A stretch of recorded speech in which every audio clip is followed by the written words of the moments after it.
Islam, Islam, Islam, and welcome to Moor's Heritage and History School. This is your host, Anaida L., along with my co-host. I'm laughing because everybody is pressing one at the last minute, and we got like people who have already pressed one.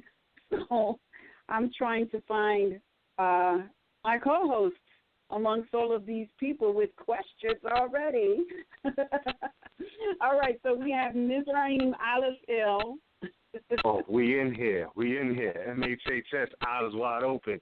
I'm like, okay, on the E, no roll call. We going straight into it. We getting this straight pumping tonight. Nah, I'm with it though. Shout out everybody locked down right now. Oh my goodness. Let's do it. No. Actually, you want to do it? Let's go. And I was like, oh my gosh, we do have the roll call. I could have bought myself some more time because I was so at the last minute uploading all of these files. I didn't want to do the roll call with the brother that had been liberated, so I had just cut out that piece and uploaded it when the show started. Okay, all right. Let's come in that base like this. That's all right. Shout out everybody locked down right now. Every single body locked down right now. Salute to them. Let's get it in. All right. Absolutely. So it will definitely be ready for rolling. It's really ready now because it just finished uploading. I had to refresh my screen, and I don't know what I was thinking. I just started talking. But anyways, that's the way it's supposed to be. So what I'll do is it'll be, because there's two more Moors that I needed to add to the list. I didn't get a chance to add them, but I did cut out the Moor that did get liberated. So we'll just, like he said, to all the Moors on American soil that have been kidnapped by these employees of the municipal corporations, we need to take time to always remember that these prisons are full of either conscious or unconscious Moors who are being held literally to generate revenue, and people need to be aware of that. So what we'll do next week, we'll definitely have our list of Moors that are being held for income ready, and maybe next week we'll talk more about that. But you know what? Before we also have Roswell and Cujo Azrael on as the other co-host. We're here. We're in here. I'm here. Can you hear me? Yes, we can hear you. We can hear you fine. Well, we can hear you fine. There's this cut that comes after. It is a scratching. Yeah, it's a scratching that comes after it. Yeah. Everybody. There it is. Yeah, it's right there, right there. Was that Cujo? Did Cujo roll call in? Are you there, Cujo? Yeah, I'm here. How you doing tonight? Everything's peaceful. Hey, Cujo, mute your phone for a minute.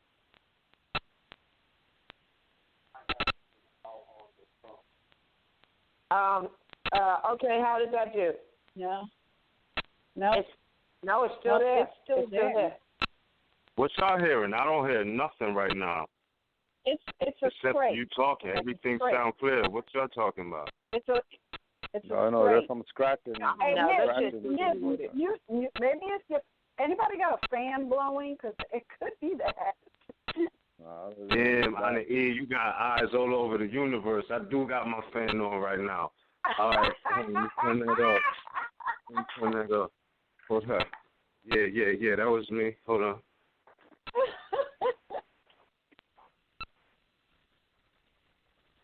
All right, what's really good? Y'all can hear it clear now?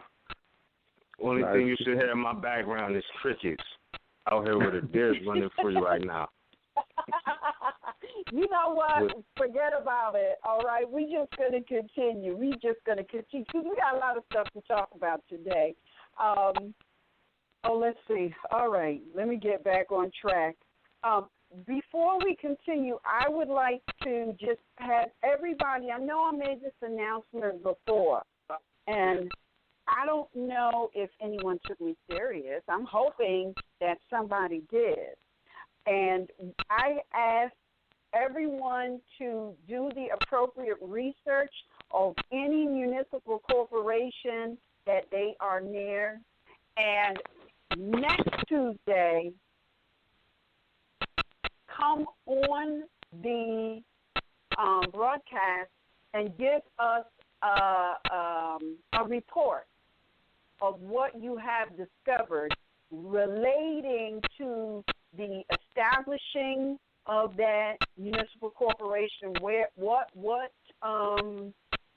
foreign power established it, when it was established, what it was established for, when it was incorporated, because a lot of times they'll establish a company.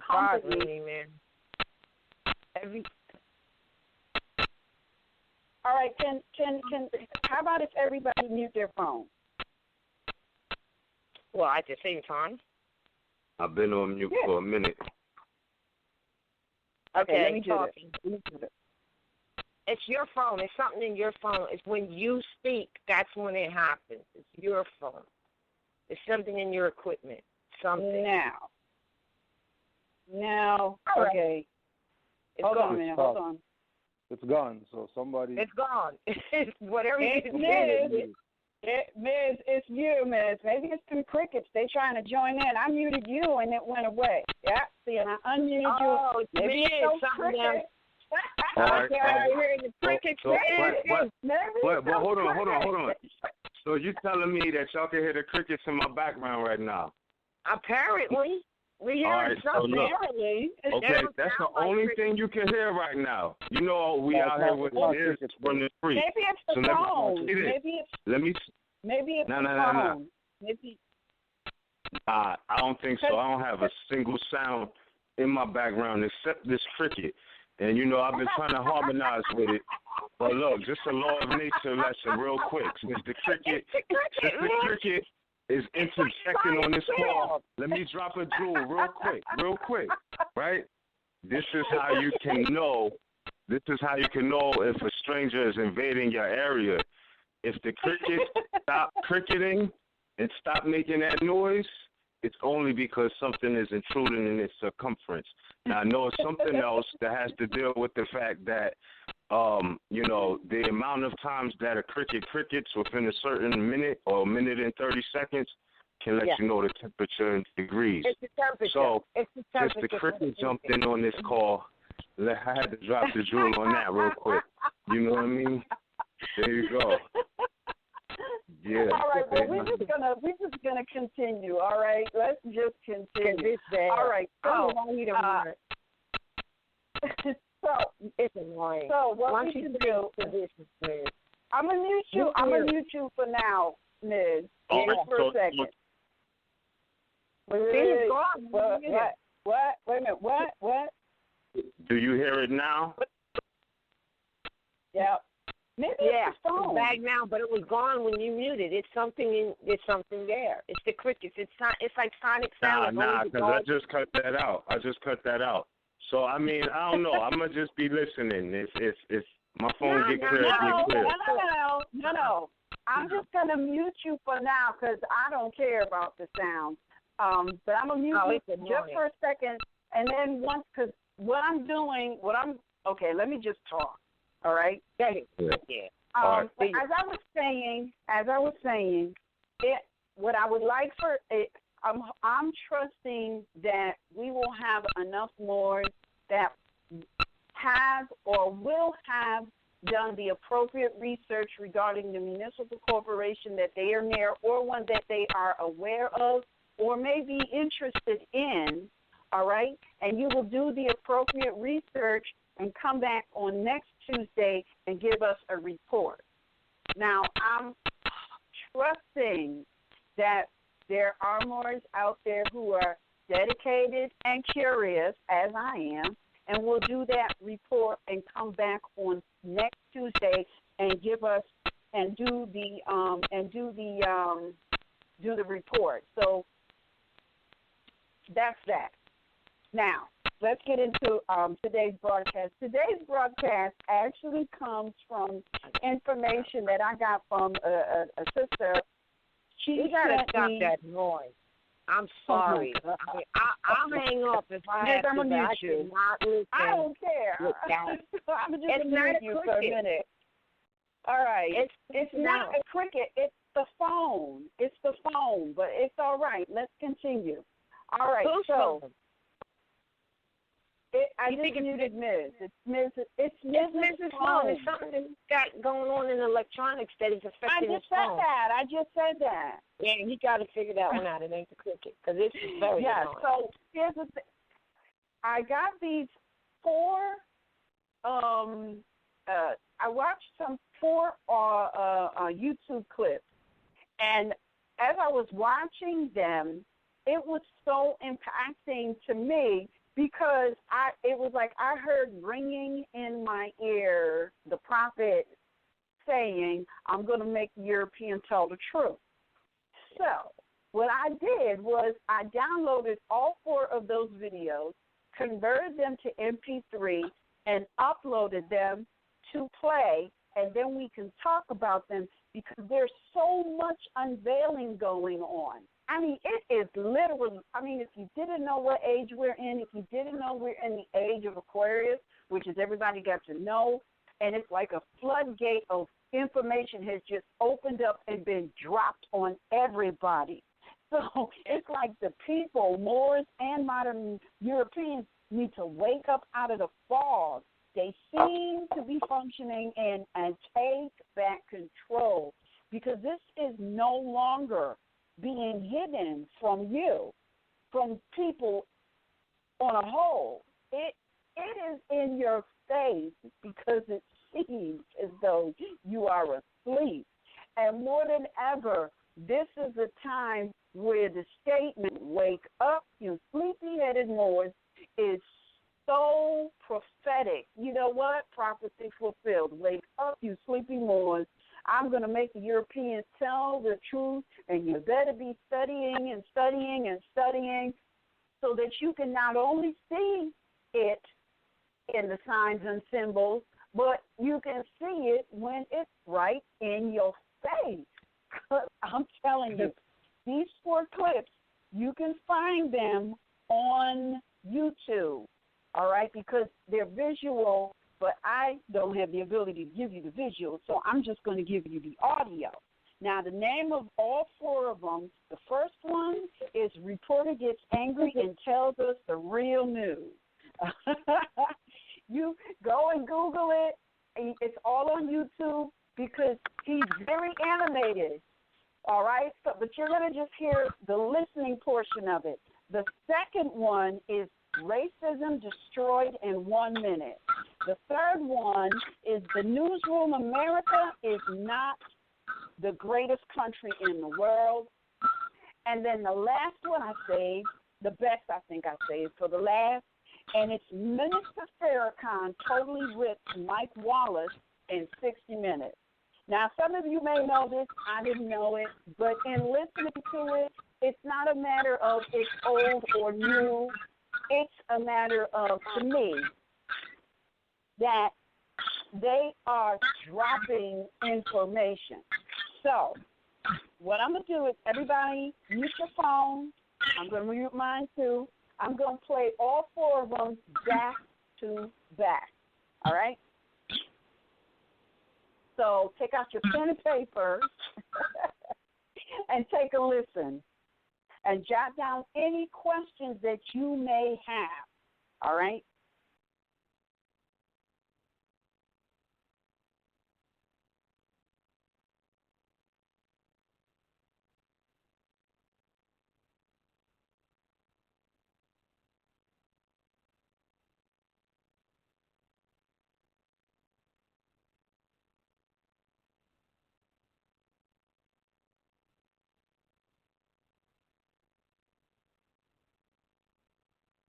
All right, hold on. I'm seem to be having a little bit of technical difficulty here. Let's see.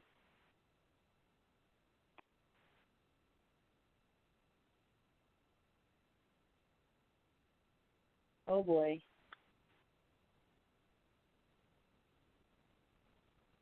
Well,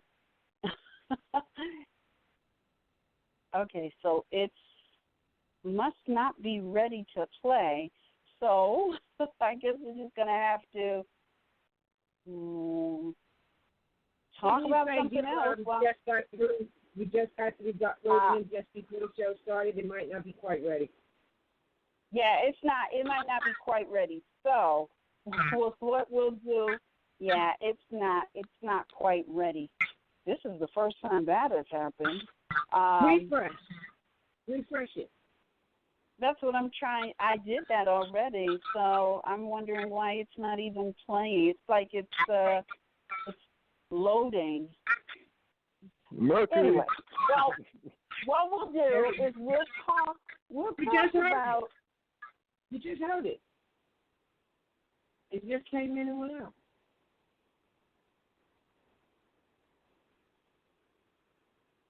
I'm not hearing it. Okay, go ahead. I'm not hearing it. All right. That might be feedback. Right.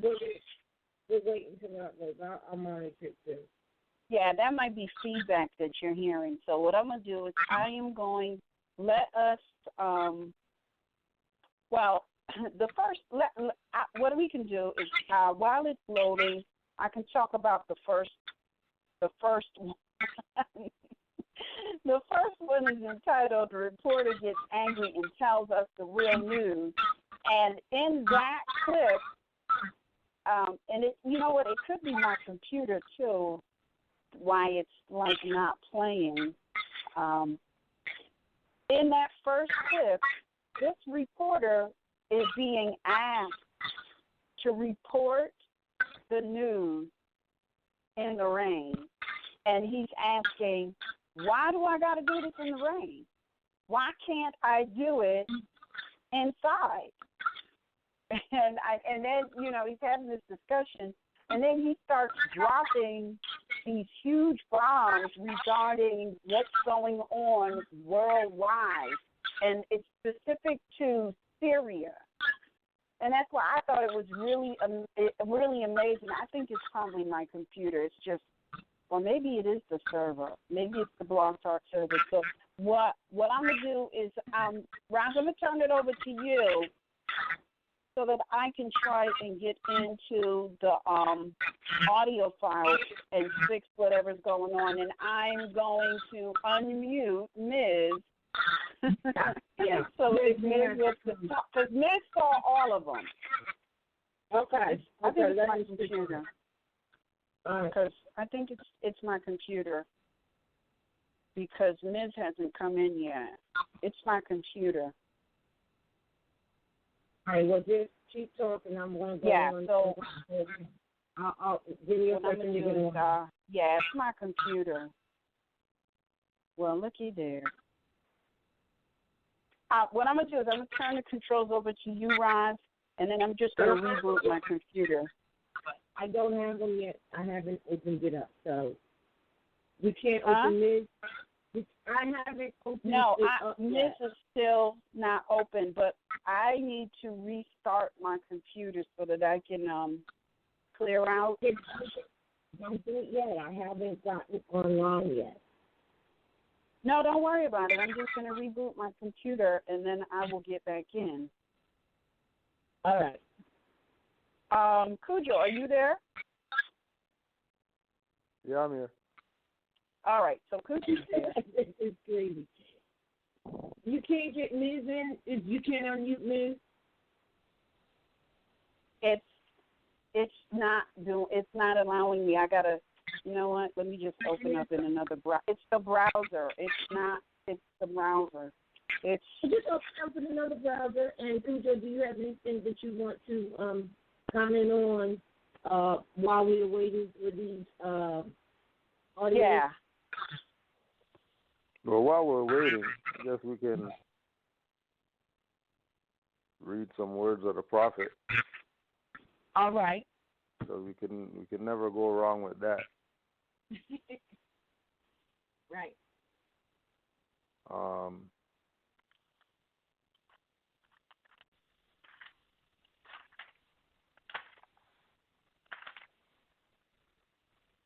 Moorish Costumes Ball. So enthusiastic was the reception of the costumes worn by the Moorish American during their parade that the members of the Moorish Science Temple have decided to have at different times what they will call a Moroccan costume ball. This affair will be had shortly after the holidays, about New Year's Eve. The Prophet consented that this could be for the entertainment of the members. Other groups of people in the city have been using the dress of our forefathers and imitating them, all but the olive hue they cannot get. During the Moorish convention, more than 1,500 Moroccan costumes were rented to Europeans who had seen the program and knew the Moors were to have a costume parade. But nevertheless, we were successful in obtaining through certain Asiatic costume dealers all the costumes we wanted. The Moorish costume ball will be among the first of such given, where an idea is put forth that has to do with the origin of the millions of people in this country who can trace their ancestors back to the illustrious founders of civilization.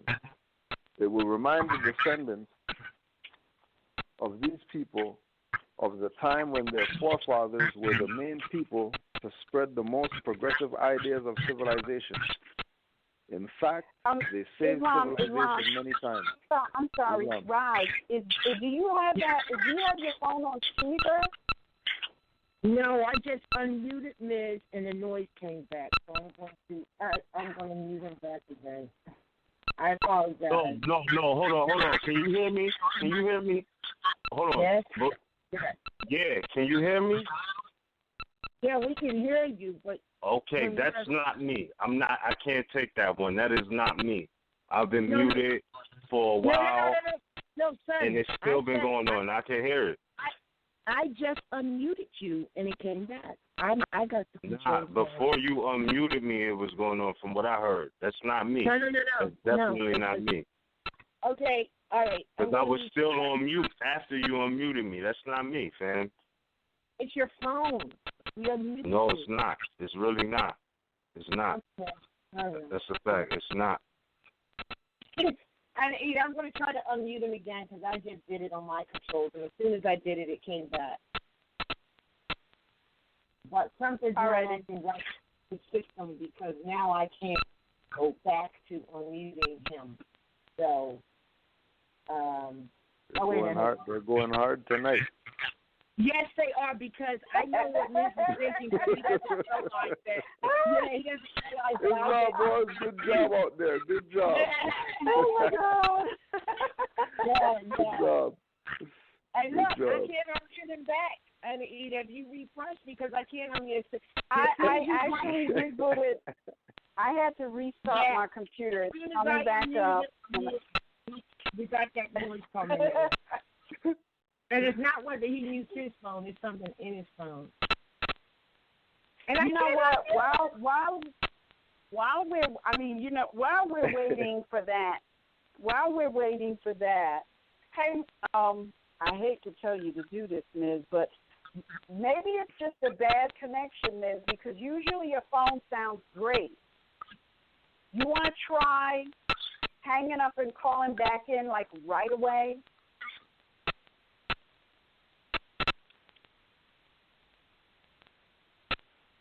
Islam, can you hear me? Maybe it's just one of the Mercury days. Mercury and retrograde days. Mercury retrograde. I'll do that, but I want y'all to know it's really not me. I'm trying to tell you. I was on mute when y'all had me on mute. I'm going to do that, though. I'm going to do that. If I don't, one of y'all call me on the 3 and link me back in. But I'm telling you, it's not me. It's not. I think it's the Mercury. Is it a Mercury and retrograde day? He doesn't get that it is him because I unmuted him. It was fine. Okay, all right. So it's me. It's me. Yes, right, I'm gonna take that one for the team. But listen, I'm gonna try to get right back in. All right, I'm gonna do that. I seriously think it's just one of those Mercury in retrograde days, because I'm telling you, my computer is taking forever to come back online, and it usually doesn't do that. I really do think that's what's going on. You know what I think it's a Mercury in retrograde day. I think it's the white man. Oh my God. Yeah, man. The damn pilgrims. The white man did it. What a myth, though, boy. Right? What a myth. You know what's crazy? It won't allow me to unmute you. It's getting more too. Hey, that's what this information to go across tonight. I even refreshed it. It still won't let it happen. All right. That's crazy. It's crazy. Oh, it just, okay, all right, I see what he did.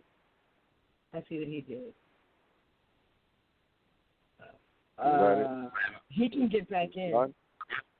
He can get back in. See if this is connection. Let's see. We're watching the phones right now to see that he gets back in. Shoot. It was two lines open. And now you notice how when he hung up that it's gone? He just doesn't want to believe that it was his phone. I think, you know what? I don't think it's something that can be resolved with muting or unmuting. I think he just has a bad connection. That's it. Exactly. Oh, he's back in. I see him. Bam. I got him. All right. So I just want to let you know.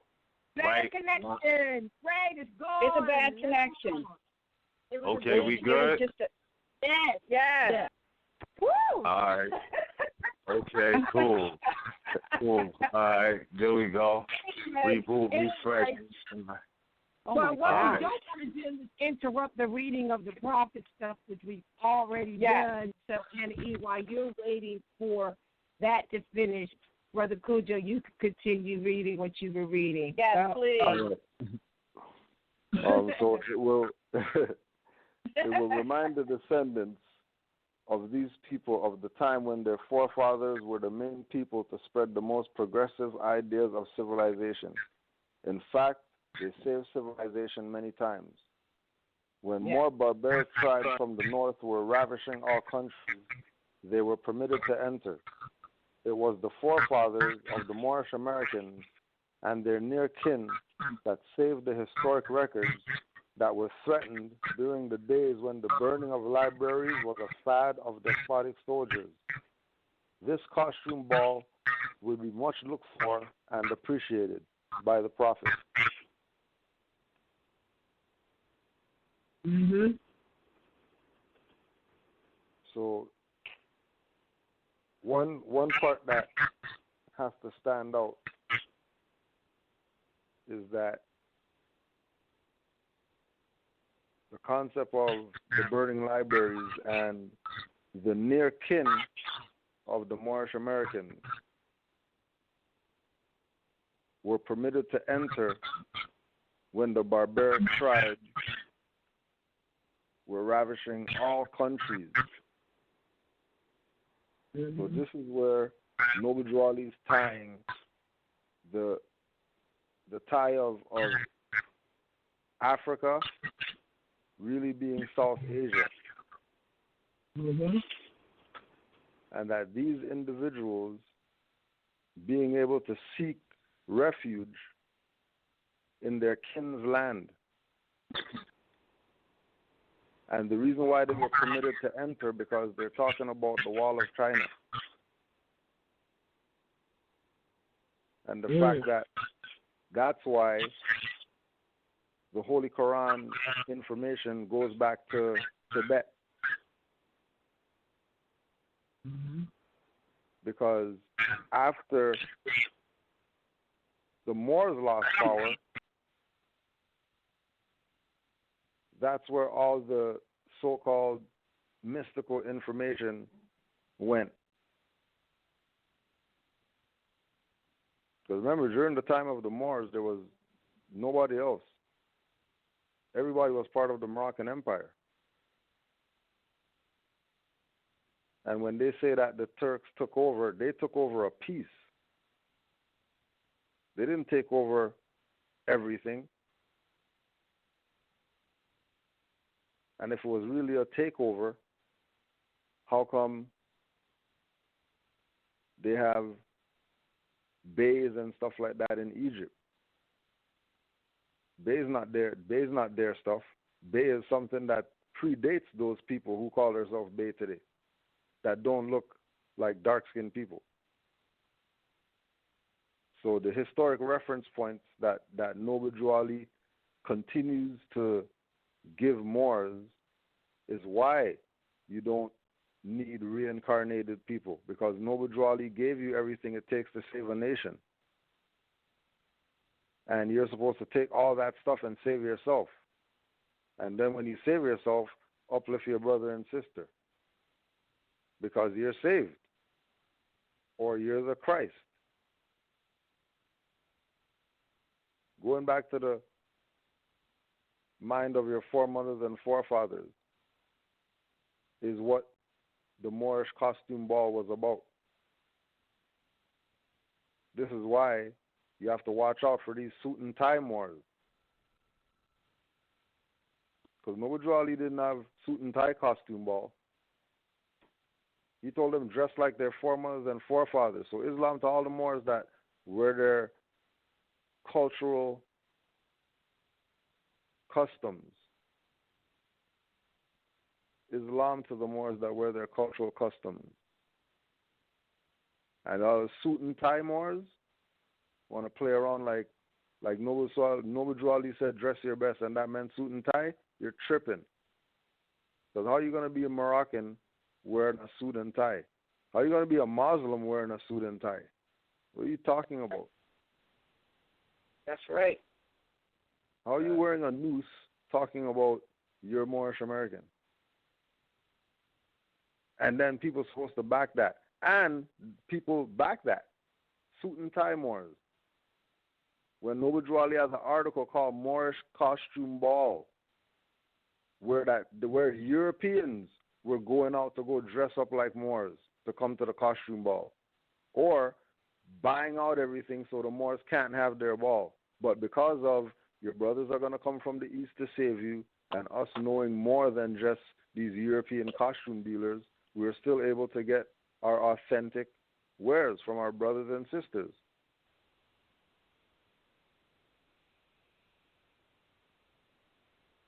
So Noble Drew Ali put a lot of things out. That's just one of, the articles or writings of Noble Drew Ali, proving that he's connecting us to something that was happening before him. He wasn't claiming to be the all and be all. He always honored his foremothers and forefathers, and he expected you to do the same. I yield the floor. Islam.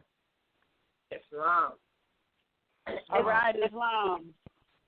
That's interesting. I just wanted to say because, what you're saying about the suit and tie and the symbolism of it is definitely the noose. But as Moors would understand it, as you're expressing it with the costume ball, it should be very, very easy for them to understand that is not the dress. Now, some people might want to, like, the tie is out. Like, I personally have never really liked the tie, and I understood later why, and what you just expressed is why. You can do what they call Asian collars, or what people will apply to Asian or Chinese or whatever like that. But that's all Asiatic. That's our stuff. But not the tie. It's very symbolic of it. Absolutely is the noose, not just because we're saying it, but because that's what it is. Islam. I just want to add one thing on, as the subject of costumes was coming up. You got to remember the word costume and custom are interrelated words. Yeah. And, we have customs, and it also correlates to the fact that, you know, the word person means face mask. So you had different customs of people dressing in costumes and getting in different personages, but that didn't necessarily make who they were. You know, no disrespect, because, you know, when you're correlating costumes to customs, there is, you know, a direct correlation between culture, opposed to going in disguise, like how they do in Title violations of Title 18 and things like that. Like, they go in disguise when they put on the blue suits.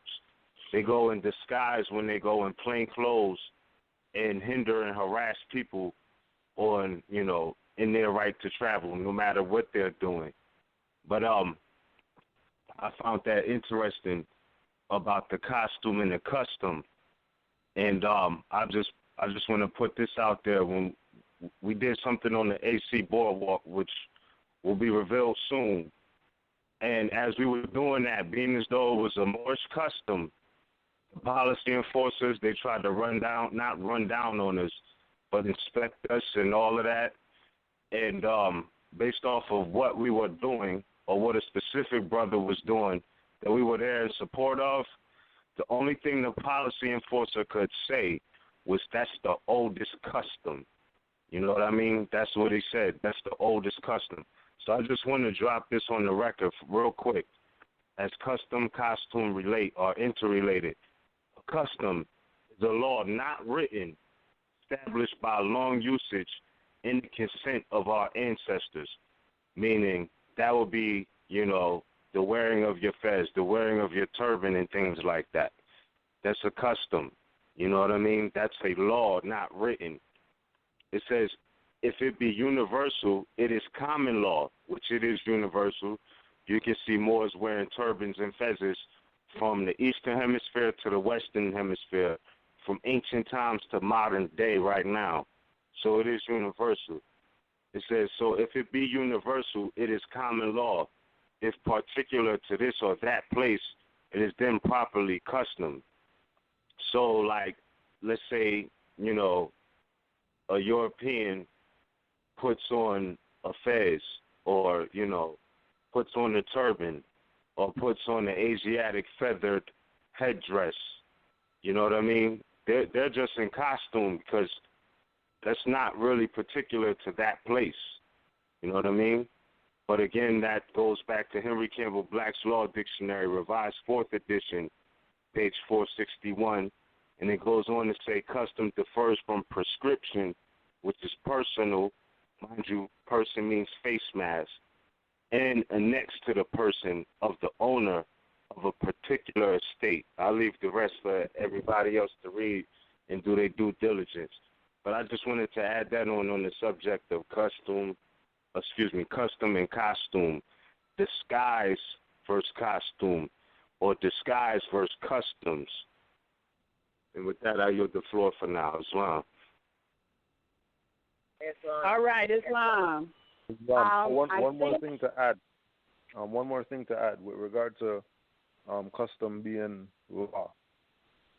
Right? Chapter 47. Every subordinate temple of Grand Major Temple is to form under the covenant of love, truth, peace, freedom, and justice, and create their own laws and customs in conjunction with the laws of the Holy Prophet and the Grand Temple.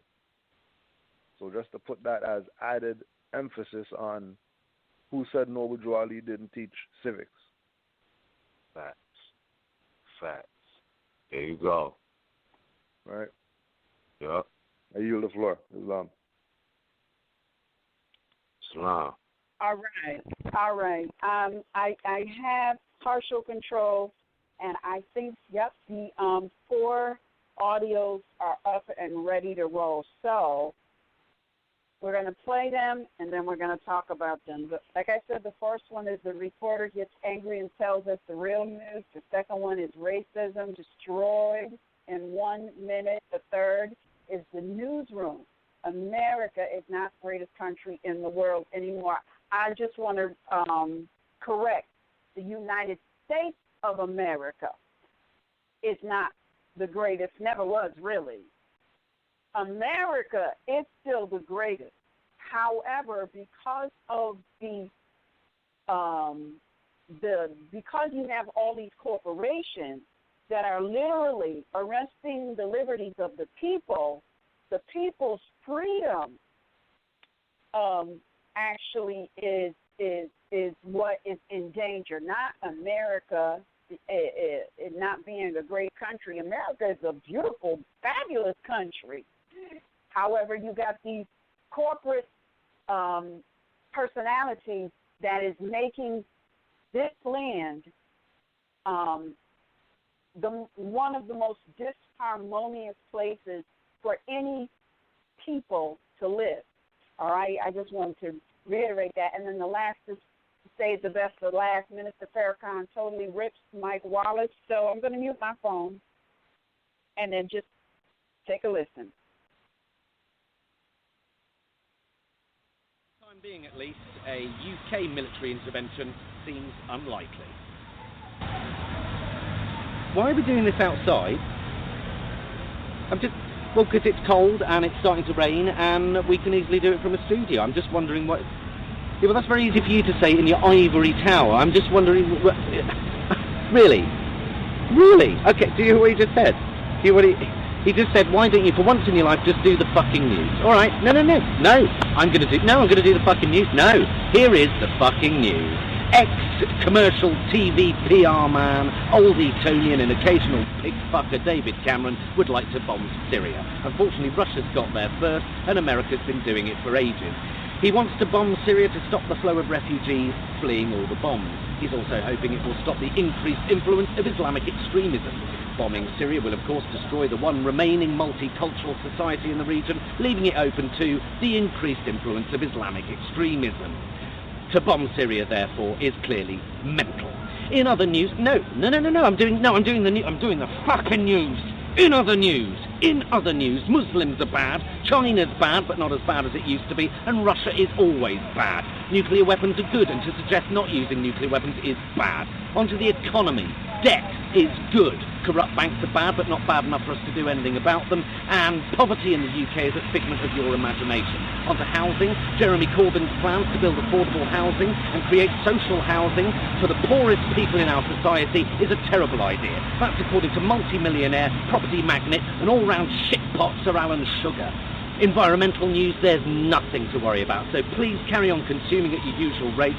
And finally tonight, entertainment. Matt Damon's intelligent and articulate observations about sexuality in Hollywood means that he is definitely a homophobic twat. My name is Jonathan Pye, and that was the fucking news! Why do we hate? We hate because we're taught to hate. We hate because we're ignorant. We're the product of ignorant people who have been taught an ignorant thing, which is that there are 4 or 5 different races. There are not 4 or 5 different races. There's only one race on the face of the earth, and we're all members of that race, the human race. But we have separated people into races so that some of us can see ourselves as superior to the others. We thought it would work, I guess. It hasn't worked. It has been bad for everyone. But it's time to get over this business. There is no gene for racism. There's no gene for bigotry. You're not born a bigot. You have to learn to be a bigot. Anything you learn, you can unlearn. It's time to unlearn our bigotry. It's time to get over this thing, and we best get over it pretty soon. I'm an educator, and it is my business as an educator to lead people out of ignorance. The ignorance of thinking that you're better or worse than someone else because of the amount of a pigment in your skin. Pigmentation in your skin has nothing to do with intelligence or with your worth as a human being. It's time to get over it. Karen is a very funny woman, but she has less faith in American individualism than I do.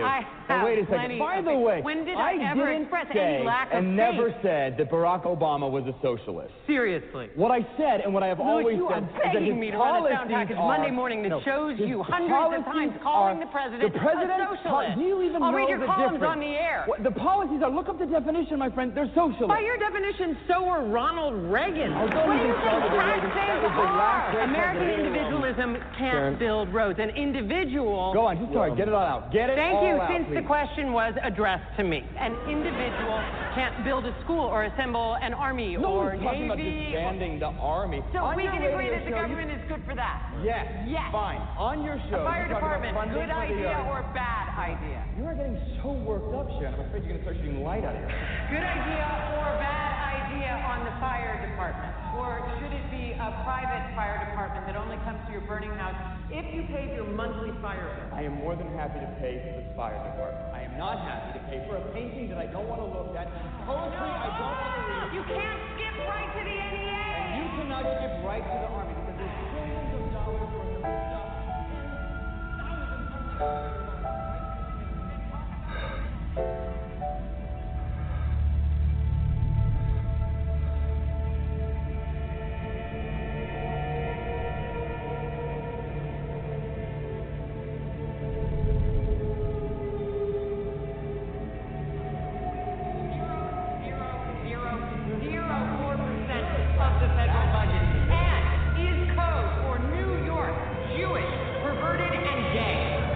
Will. Yes, sir. Anything to add? I think we need a more precise definition of perverted. Okay. We'll go on to the next question. You, sir. My name's Stephen. I'm a junior, and my question's for Will McAvoy. Do you consider yourself a Democrat, a Republican, or an independent? I consider myself a New York Jets fan, Stephen. Since it's been brought up, you've almost religiously avoided stating or even implying a political allegiance. Is that because, as a news anchor, you feel the integrity of your broadcast would be compromised? That sounds like a good answer. I'll take it. There was a short piece on Vanity Fair's website by Marshall Westbrook, you probably saw it, where he calls you the Jay Leno of news anchors. You're popular because you don't bother anyone. Yeah. How do you feel about that? Jealous of the size of Jay's audience. Are you willing to say here tonight whether you lean right or left? I voted for candidates run by both major parties. Let's move on to the next question. Go ahead. Hi, my name is Jenny. I'm a sophomore, and this is for all three of you. Can you say in one sentence or less what... you know what I mean. Can you say why America is the greatest country in the world? Diversity and opportunity. Lewis? Freedom and freedom. So let's keep it that way. Will? The New York Jets. No, I'm going to hold you to an answer on that. What makes America the greatest country in the world? Well, Lewis and Sharon said it. Diversity and opportunity and freedom and freedom.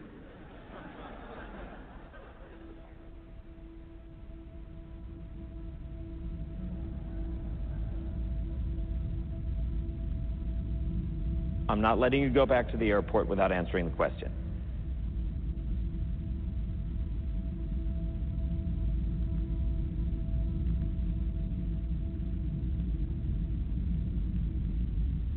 Well, our Constitution is a masterpiece. James Madison was a genius. The Declaration of Independence is, for me, the single greatest piece of American writing.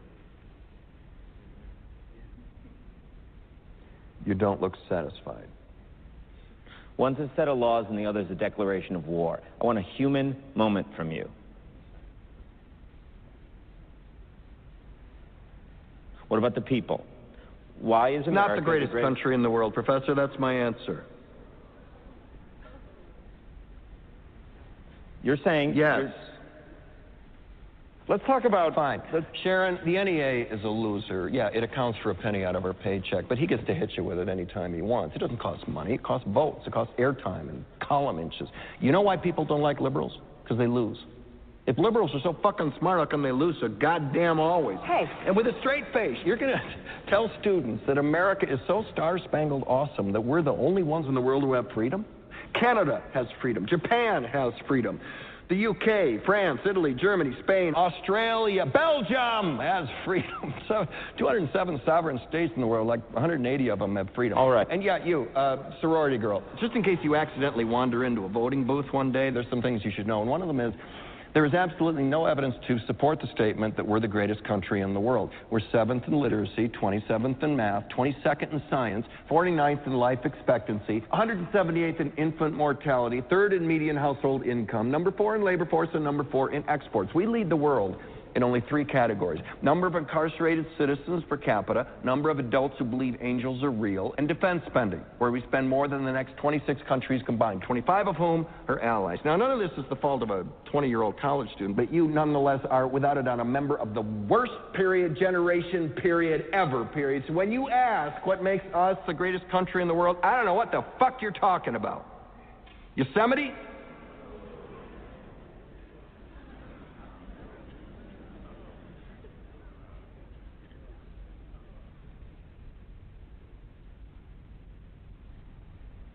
Sure used to be.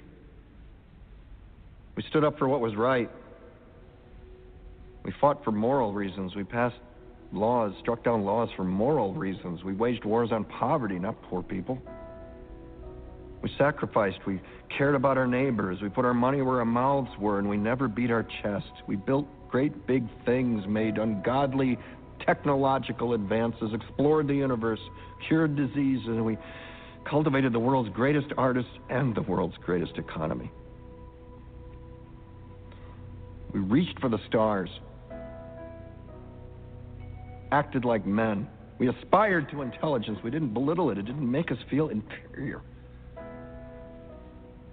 We didn't identify ourselves by who we voted for in the last election, and we didn't scare so easy.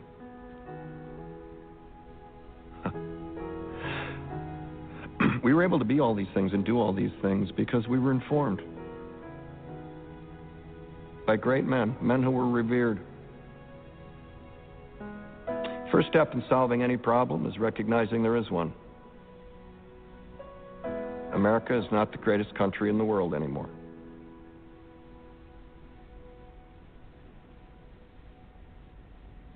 Enough?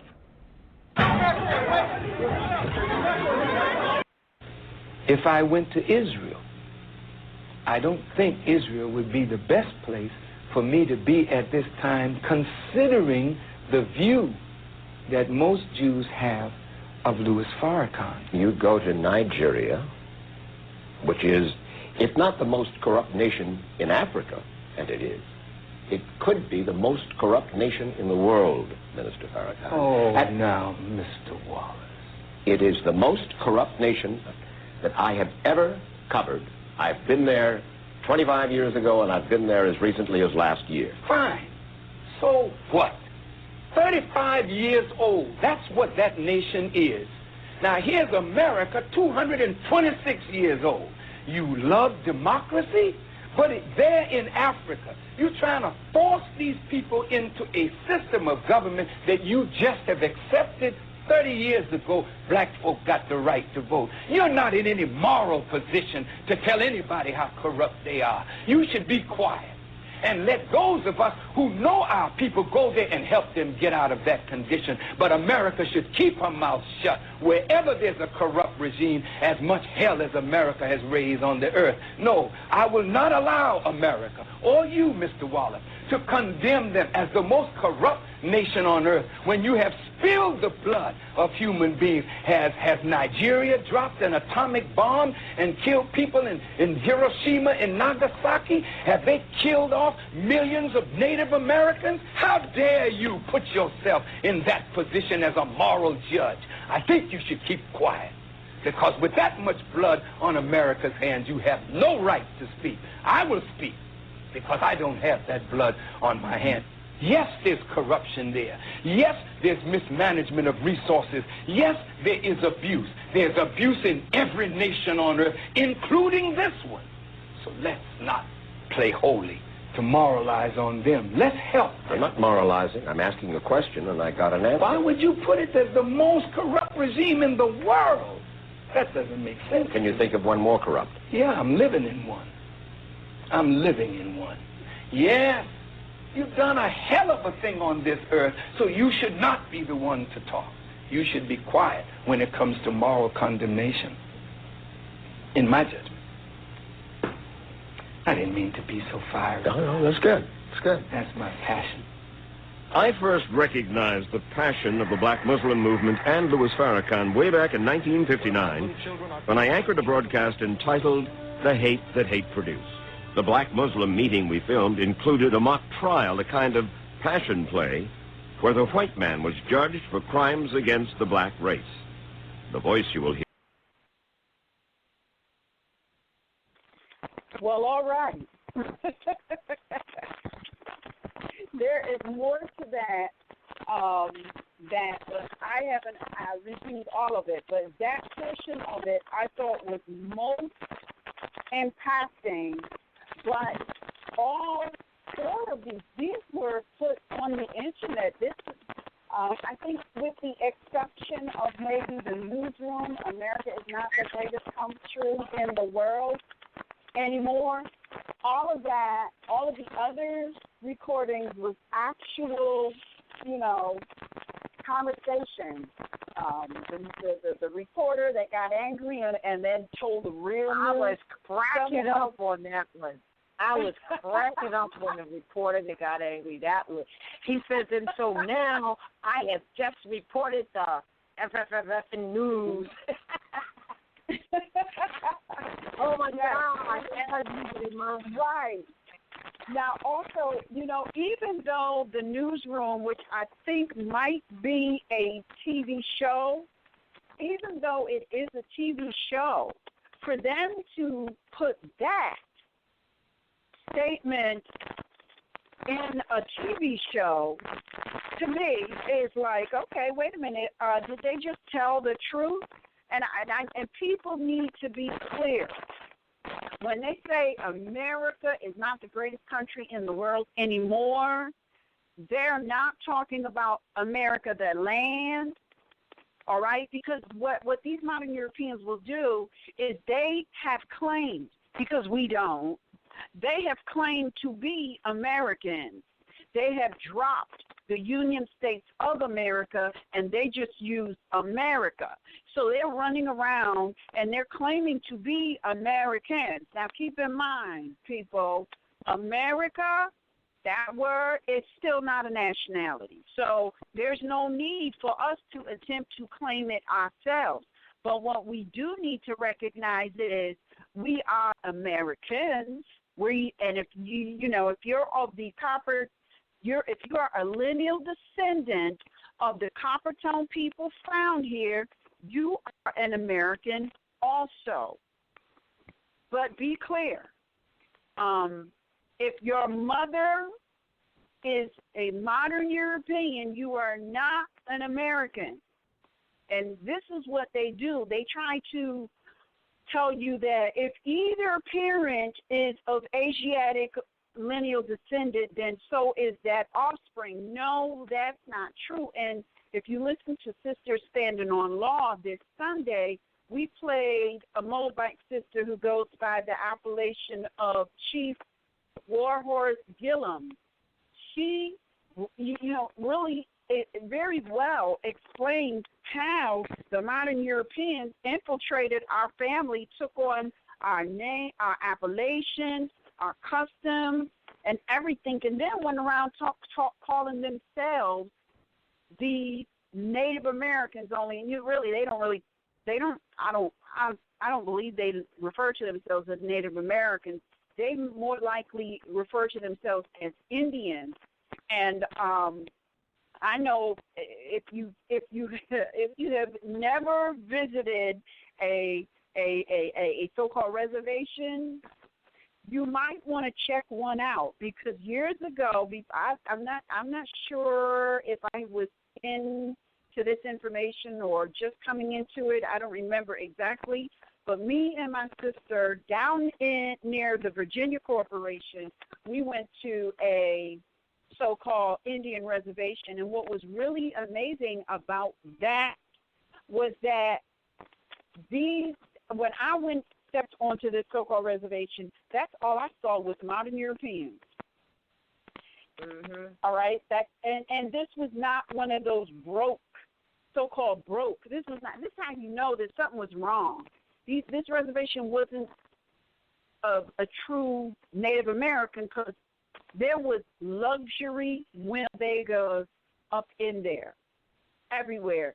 All right, and then they brought you into this so-called museum that they have, and this is how you know that they're so counting on the people being asleep, because the first thing that I noticed when I went in was the banner they had over everything. And the banner that they had over everything said Paleo Indian.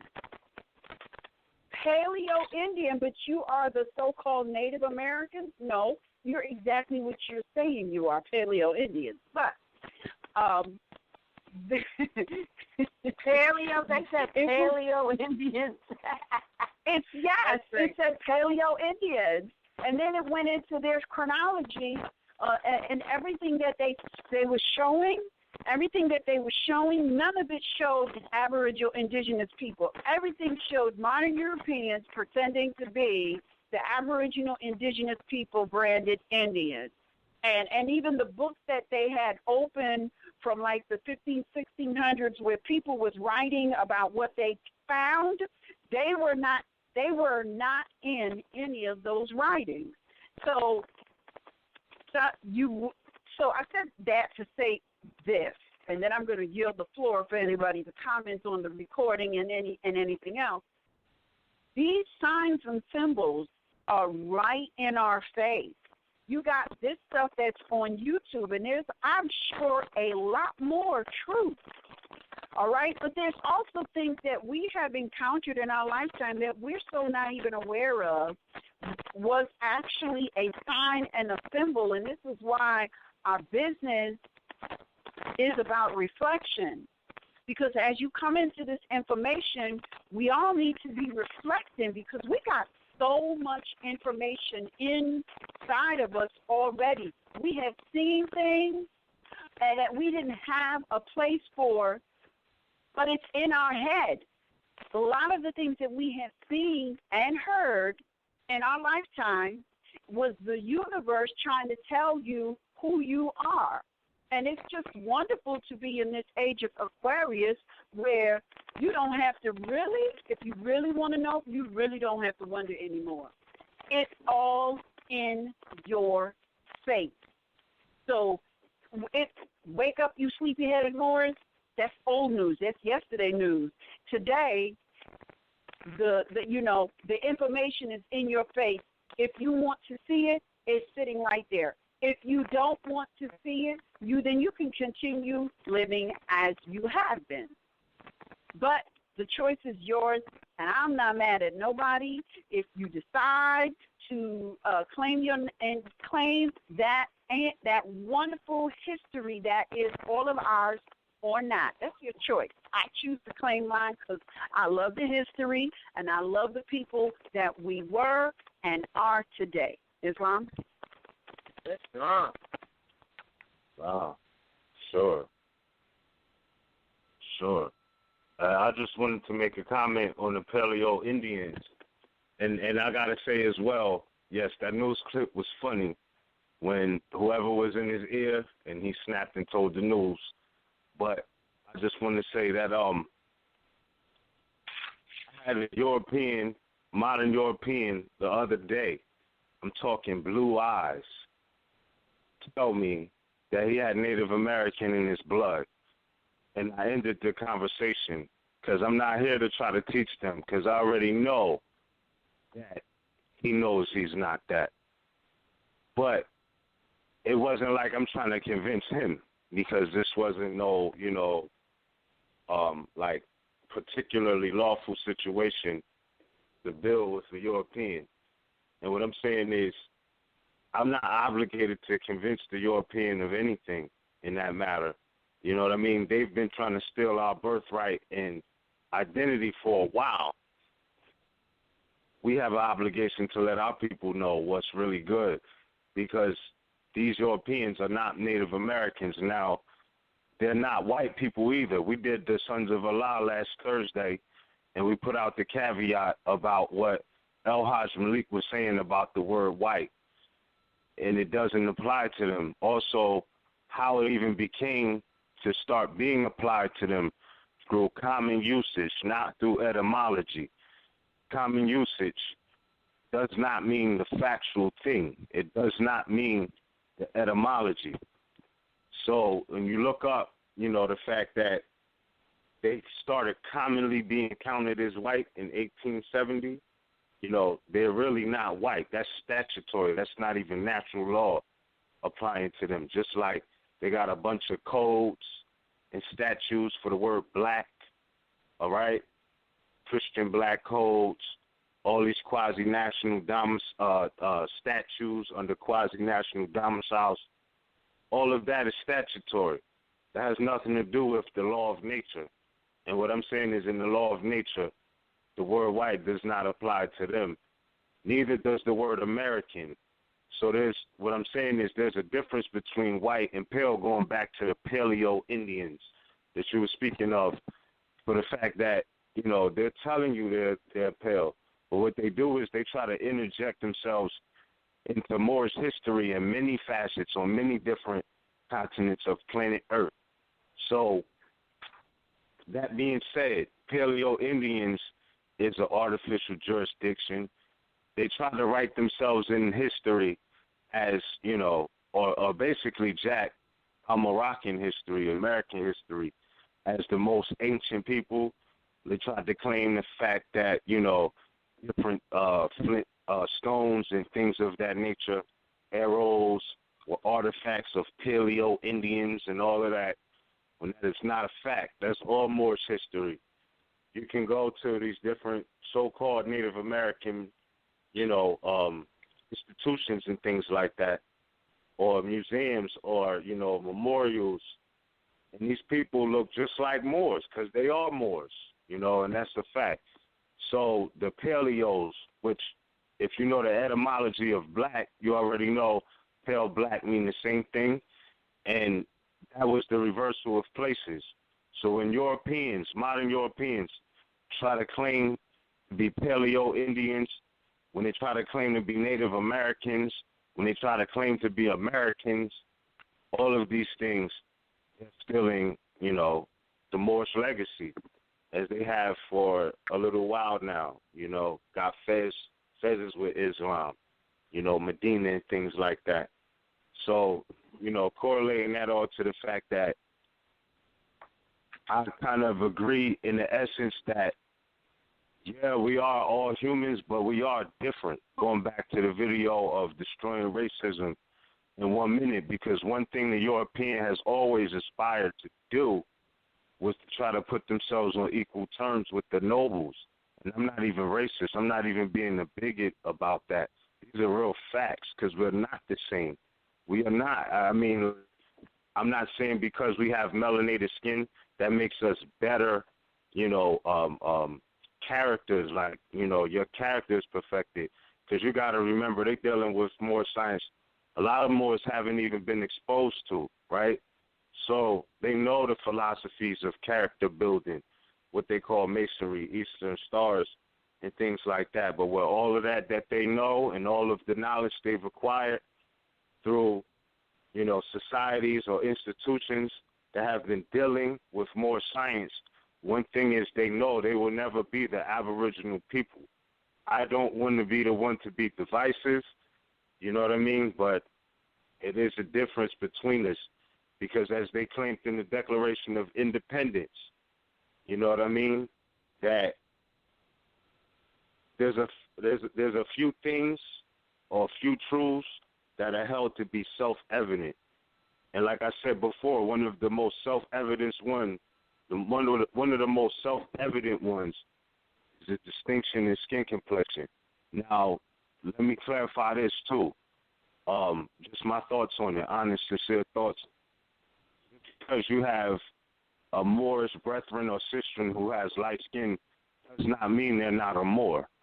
Just because their skin is light. I know I have a Moorish brethren who I grew up with, whose mother is a Moor, pure Moor, whole family. You know what I mean? Look like the night sky. and his father is a European. However, we know he's a Moor, even though he's got tan skin, you know, what they call tawny Moors and things like that, not to get into descriptive. But what I'm saying is I can't say that somebody's not family based off of their skin complexion alone, because you got to look at what the root of that cause is and how, you know, what's the origin. Like you said, the blood is formed while in the womb. So where did that come from? Okay, then if your source is Moorish, then you are a Moor. You know, it is what it is. We don't not love you. And I know there's been some Moors that have been built without melanin. They call them albinos and things like that. Moor sisters do have the ability to do that. You know, I'm not saying that's not a fact, but majority of the time that doesn't happen, and it's not to put anybody in an inferior position. But I do agree with the fact that everybody could come to terms that we are all humans. But in law, you know, there's a reason why there's a legal definition of monster. You know what I mean? And why the monsters in law, you know, I'm not talking Star Wars, Harry Potter type of monsters. I'm talking about what it means in law. You know, there's certain things that's just not the same for us. It's not equal. Like, they can't go to China talking about they got land claims and inheritance to the Chinese. There goes a very big difference between the Chinese and the modern European, depending on location. So I don't want to be too long-winded, but that's my honest thoughts on it. You know what I mean? Islam. Yeah, I kind of heard, and I've always said this, and that there's only one race. So I'm going back to when the woman was talking. Everybody seems to be frustrated in their end about whatever the topics are, and she was saying, look, there's only one race, and that's what we're saying here, and we have always said it, and that is the human race. And you know, they all seem to lay down the facts as we need to see them, and show that all this other stuff is just acting, all the way down into the meeting rooms that we call hearing, that they call courtrooms that are really hearing, meeting rooms and not courts. I mean, all of it is big time acting. And I like the fact when she was saying it's just one race and dividing it up like this. But there is, as you said, Ms., a distinction between, you know, and that's a whole other topic, the monster. You look in the Oxford Dictionary and you'll find it. Just because it's in human form, it doesn't mean that it's actually human. So all of it was kind of unveiling. It was very unveiling. Yeah. And I really liked what Farrakhan was saying when he was basically telling these modern Europeans, because they're so self-righteous, that you have no position to even talk about moral aptitude at all. So we have to recognize things as they are and not as people want them to be. Islam. And not to take away from that, but also recognize that certain people been selling out your birthright when they start talking about America did something to them. Mm-hmm. And America's at fault for something.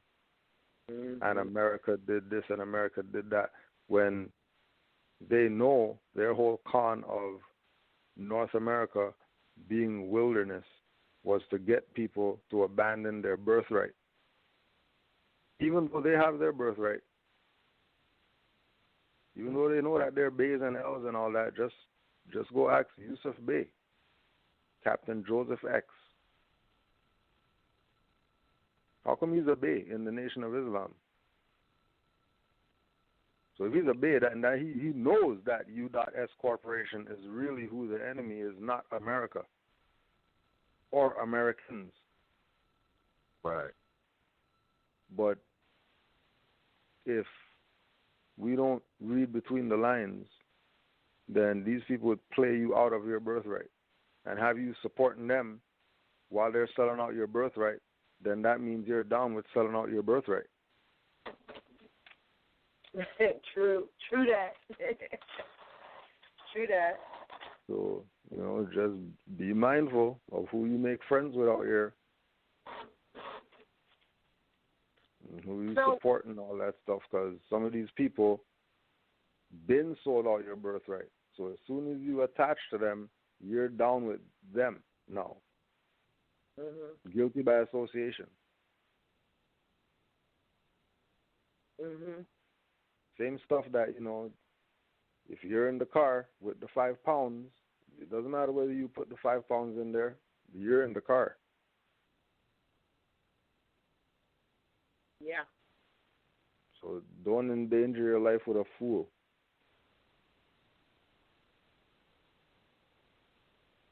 Mm-hmm. I just wanted to put that out there. Because, Farrakhan's our friend, you know what I mean? He put Noble Dwali's picture up and stuff like that, but, he's still kind of... Caveat. Yeah. Gotta have a caveat for that. Yeah. But the essence, it was. You're right though, and this is like why everything goes back to knowing about your nationality and birthright, fam. Because when you know about your nationality and birthright, you can take the message and refine it and come to different conclusions on each side of the scale. Like you're looking at it from that angle, on that scale, which is facts, and then on the other scale, is some things you can walk away with. But at the same time, it goes back to a lesson that sometimes truth and falsehood is strangely mixed, which is why we got to get to the root of, what territorial jurisdiction is. What is the earth, the difference between the corporations and the land. Because think about this, right? If United States was the land, really think about this. This is the distinguishment, actual facts. You don't have to debate. You don't have to analyze this too much. But just think about it. So you got America, you have the United States, right? The United States is like the compilation of many Germanic tribes from Europe, the pale-skinned nations of Europe, right?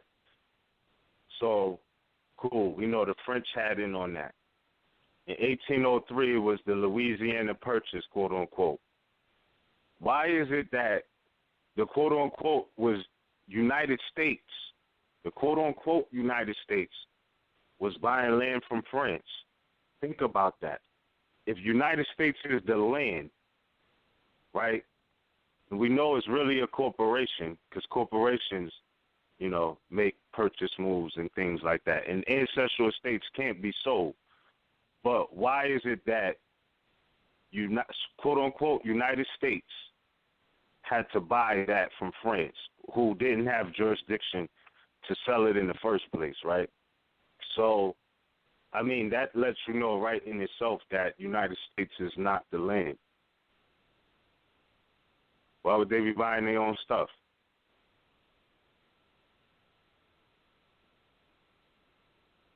Mm-hmm.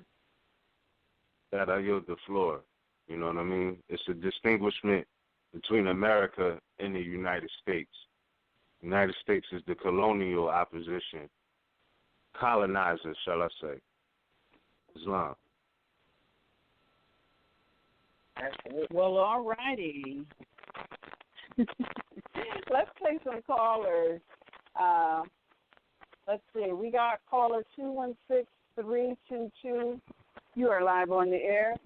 Please state your appellation at Northwest Maxim.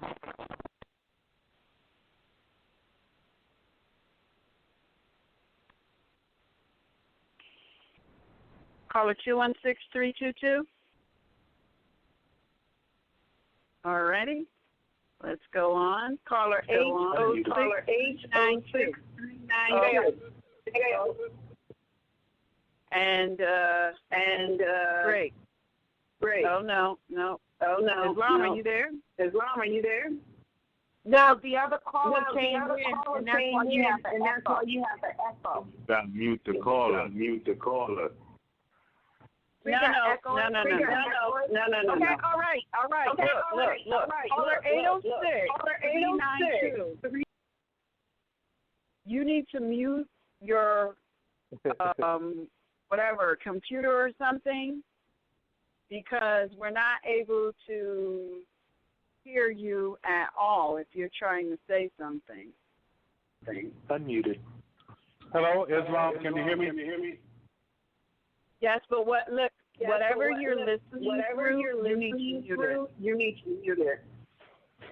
Okay, my name is Malik Zaid. You gotta mute something. You're too close to whatever is you're listening to. You might be on the telephone and listening through your computer. You need to mute one of those. Unmuted. Take it off, huh? Okay, how about that now?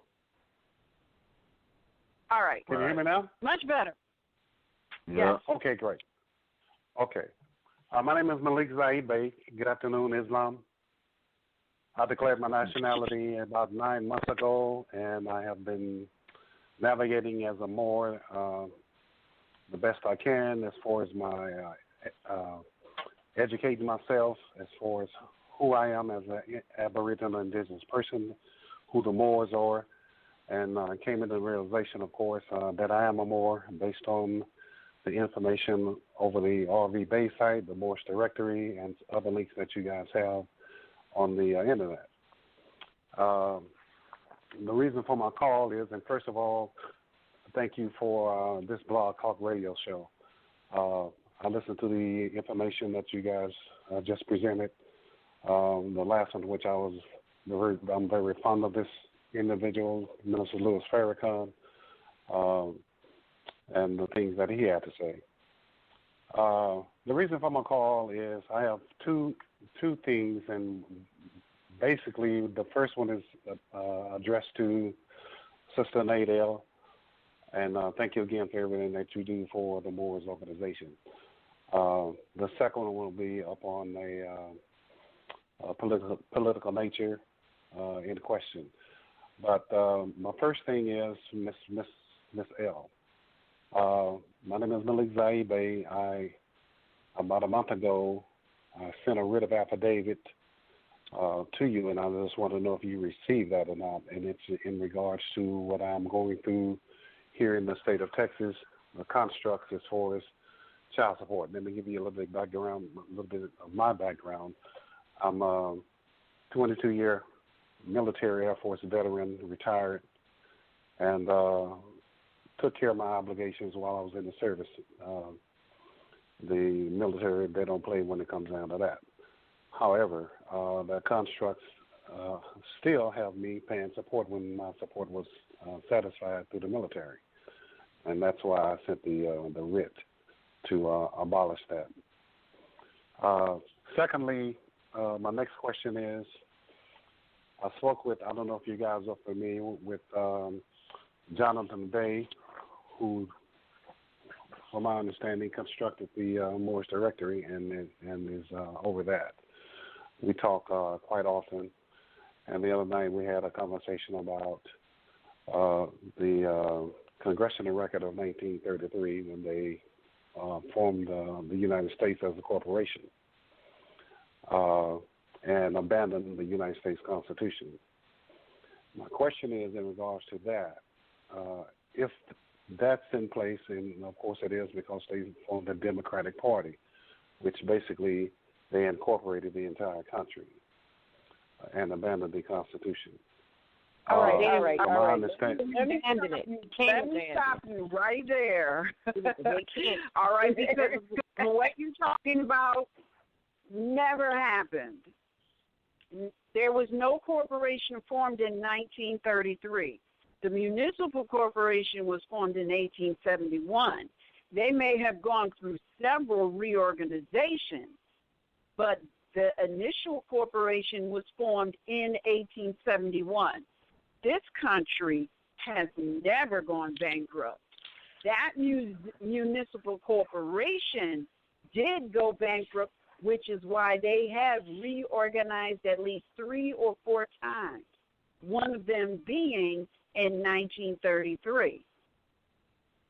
So that's what happened. That's absolutely documented in congressional records and can be confirmed. The country is not a corporation. The country is the inheritance of the Aboriginal indigenous people of this land. It's not a corporation. It can't go bankrupt. Right. And when they say they abandoned the Constitution, qualify that because they started, just because they say they're a republic, if you read, the democracy, they're telling you that they're trying to overthrow or do something different because the law of this land is republic regardless of what they say, and they can't really, their actions abandon it, you're right. Their actions, but we can't abandon it. Not really. We can't. Not really. Yeah. Their actions, okay, because see, one of the biggest challenges that all people, Moors and modern Europeans have, is that they don't understand exactly who and what they are dealing with. People think that they're dealing with government, don't know that government means family, all right? Now, if you look at the history of this country, there was a family that came over here and established many companies. That family was the British Moors. Well, one of the Moorish families was the British Moors, but you also have the Moors of Rome and you have the Moors of France. That's historical, that's a historical record, all right? And they were setting up companies, originally parishes. Some of them are today still called parishes, all right? Many of these, what is today called union states, originally started as a parish, all right? And some of those companies joined and came under the American Constitution as a union state of America, all right? So when you start talking about, who's running things, really what's happening is you got corporations that's running things, which is exactly why the American Constitution was established. It was established so that employees of various corporations will never, ever, ever again be able to dictate the actions of people's lives. That's why the Constitution was written, to keep corporations in check. But however, people got lax. Specifically, the Moors, who are supposed to be the vanguard to make sure that the balance is maintained. The Moors got lax. Now, in addition to getting lax, they started all this infighting, which resulted in foreigners being able to sneak in and take over various different functions because we was too busy fighting, or we was somewhere doing something we ain't had no business doing, wallowing around in our lower selves somewhere. Ego is down there as well. It ain't just about, sex. It's about ego.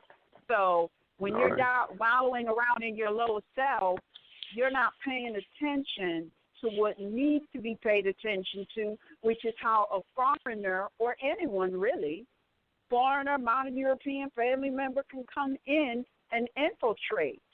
And that's exactly what happened. So we need to know the history, all of us, everybody. People, look, modern Europeans and Moors, we have the same challenge. We need to declare our nationality. We need to get real. We need to stop claiming to be fiction. And then maybe once we realize that, this land right here is supposed to be a land where anybody can come and live freely. Anybody, but nobody can own it. Specifically, Moors. well, let me rephrase that, specifically modern Europeans, Moors either, because our ancestors made sure that everything we needed was here for us. So we don't have, this is not ours. We can't give it away. We can only use it because that's what it's here for.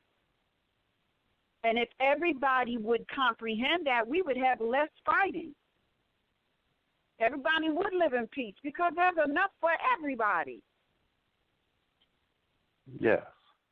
But we all as a people got to wake up out of this fog. And all of these so-called politicians that is laughing all the way to the bank because we don't know nothing.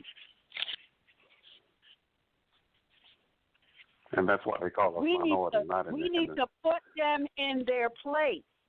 Many of them need to be removed because they went into those positions with ill intent.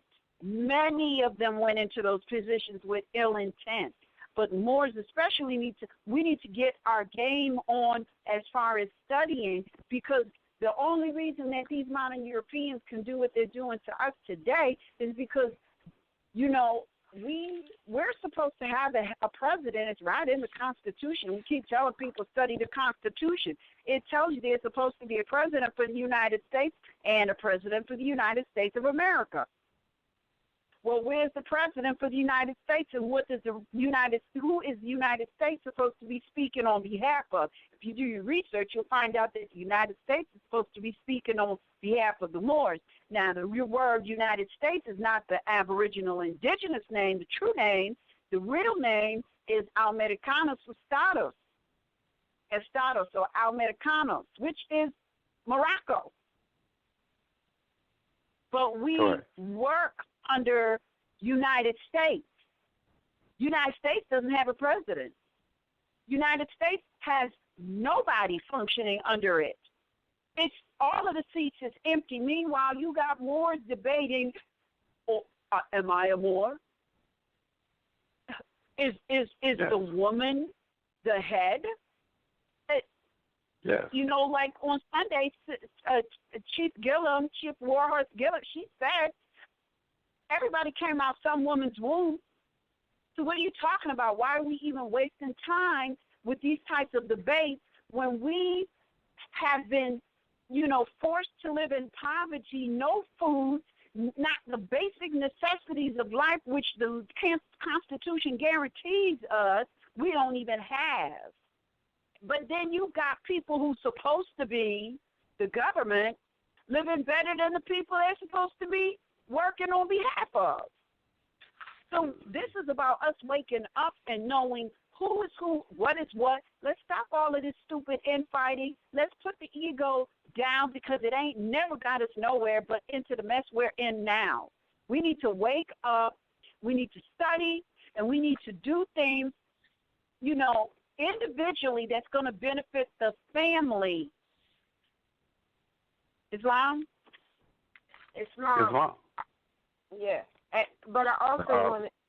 Yeah, go ahead. Go ahead and answer your question. I just wanted to be clear that they can't. That the law of the land is the law of the land, regardless of what they speak out of their mouth. It's what we have to uphold as well. Okay, and in comment to that, I agree with you wholeheartedly. And as I talked to Jonathan Bay the other night, my bottom line and the conclusion of everything is, if we don't unite, that's the key. Well, I think that we have unity, we just lack knowledge. Oh, yeah. That's what I think. Because we're going to be forced to make these changes regardless. And that means that, that we're going to be forced to make the changes. But you're right that at this point you could clearly say we don't unite because we are definitely divided, just as you're saying and as Anna said. Exactly. And I think I read this somewhere. My people are the shore for lack of knowledge, and we are. if we all get on the same page that we're on tonight, we can take this thing back. It'll be over. Game over. Yeah. Okay, and the last powerful though, bro. If we were all, that's why the prophet has a statement. He says it's a breakfast fight. He said it'll be over by breakfast. That's what he's symbolizing. Understand? Yeah. Yes. Yeah. Yeah. And the last thing I want to address was the first question. If I could get that to Miss Anade L, Sister L, if you received my package. When did you send it? I sent it on August 30th. I sent it overnight, next day, and it was a written affidavit in regards to Export A. Davis, and then it came out of Texas, Littlefield, Texas. Alrighty. What's in the package? I correspond. It's an affidavit, written affidavit for that I need to turn into the Supreme Court to get them to drop this child support thing. Okay, why would you be putting that into the Supreme Court? I saw a blog on a YouTube video by some gentleman, and he said if you want to get rid of that, file this in the Supreme Court. So I sent a written affidavit in regards to that to you, and based on the information you guys give on the site, that if we any risks that we have on there, send them to you for a fee of $75, and you guys are you sent it for a writ review? Yes. Oh, all right. Well, what I'll do is I'll have I corresponded with you via email. We talked for I think we exchanged about 5 or 6 emails. Malik Zaid Bey. All right. I don't remember because I've been conversing with a few people, but I think I do remember seeing something for you, but I thought it was an incorrection in proclamation. No, I did that about 8 months ago. You took care of that about 8 months ago when I declared. I'm going to have to look and see, and what I'll do is I'll just jot your name down. Jot your number down. And okay. If I don't have it, I'll call you. I might. Okay. I'm sure I do. If you didn't send it requiring a signature, then I have it. Yeah, I didn't send a request. I just put it overnight. All right, next so day then I should have it. And we corresponded via email. You asked me for my phone number. You asked me what my appellation was, and I answered all your questions that you need to know. So, but Malik, what is it again? Yeah, Malik Zaid, Zahid Bey. All right. I will. I'll look and see if I have that, and I'll get back to you. Okay. All right. And again, thank all of you for your time tonight, and thank you for having me on your show. All righty. Peace and love. Peace and love, and abundance is love. All right. Yeah. All right. Next caller is caller 443-769. You're live on the air. Please state your appellation at Northwestern Maxim. Okay. Islam, caller 443-769.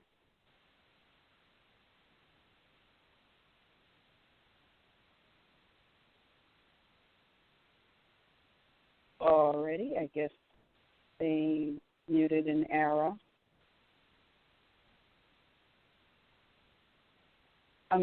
Press 1 in error. All righty. So our next caller, my computer is moving so slow.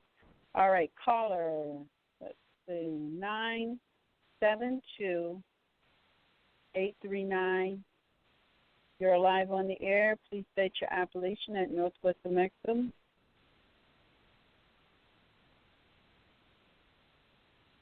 Islam, fam. Islam. Islam. This is Abdul. Islam, man. Y'all have another great show. Always on point and on time. Islam. This is Abdul Malik Shakur Bey from Northwest Mexico, Texas Territory. Y'all having a great show. And y'all are getting over. Because guess what? We're in the age of Aquarius, and those who, as in the story of Noah, he spread the word. Even Jesus, he spread the word. Look at all the prophets. Even our illustrious prophet, Noah Ali, spread the word and came forth to prepare those to hear and clean the wax out your ear so you can hear.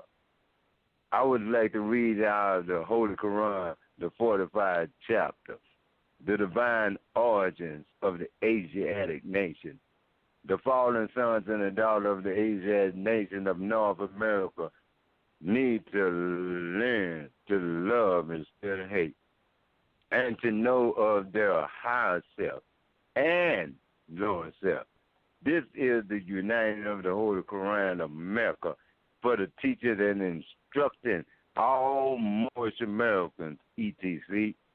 The key of civilization was and is in the hands of the Asiatic nations, the Moorish, who were the ancient Moabites and the founders of the holy city of Mecca. That right there speaks for itself. Now, all of those, if we Moors, question, are we Moors, are we Negro, black, and color? Listen, the Egyptians, who were the Hamites and of the direct descendants of Mizraim, and Arabians, the seed of Hagar, Japanese and Chinese, the Hindus of India, the descendants of the ancient Canaanites, Hittites, and the Moabites from the land of Canaan, the Asiatic nations and the countries in North, South, and Central America, the Moorish Americans and Mexicans in North America, Brazil, and we said North, South, Central, and the Jordan Islands, and Central. Yes. Why are you calling them? They are Moors also, the Moorish Americans and the Mexicans in North America and Brazilian, Argentina, and Chileans in South America, Colombians, Nicaraguans, and the natives of San Salvador in Central America. Should I go on, or should I etc.? All of these are Muslims. The texts are the two descendants of Hagar, who are the chief protectors of the Islamic creed of Mecca, beginning from Muhammad the first, the founder of the Uniting of Islam by the command of the great universal God of Allah. He didn't take this on himself. What did I just state? By the command of the great God Allah. These are the last words, and I'm relieved to flow because I know y'all got many calls. This is a great show always. I can't compare a show. What will come as a shock to man-made minds of black people is until they learn of the one true great God of their ancient foremothers and forefathers. They will remain unaware of the gods they are currently serving today are not their own. Did you hear that? Not their own. You've been Houdini, bamboozled, hoodwinked, and straight out lied to. You are what you know. It is often used as click. Yeah, you know, we love click, among the so-called black, but it is more a psychological warning. The fake idea that Negro, blacks, and colored were third-class citizens employed by the 14th Amendment was a genocidal blow to the newly freed slave. You see, study. It tell you in the bibliothèque. Study to show. How can you show me that you approve if you look in the mirror and see that which, before you go into the public, is not approved of itself, and you're skeptical? Show yourself approved. Study. Learn yourself, then you will learn and know your surroundings. Islam. I love your family. Islam. Islam. Add on. Yeah, all right. Before Kuto, you was about to say something. No, I'm straight. I was just telling them more Islam. Oh, word. That was a great add-on. Nothing left to say after that. Islam. Yeah.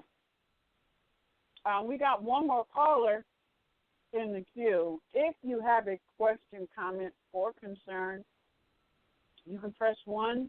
We will take your call as they appear.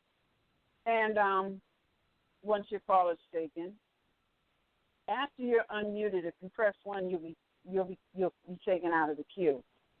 So our next caller is caller 609-273. You're live on the air. Please state your appellation at Northwest New Mexico. Yes, peace and love, family. I am RVBey, calling out of Shifty, and just co-signing what the L was talking about when he was reading the Moorish Holy Quran chapter on the jurisdiction of the countries, the nationals, etc., and the circumference of the empire, etc.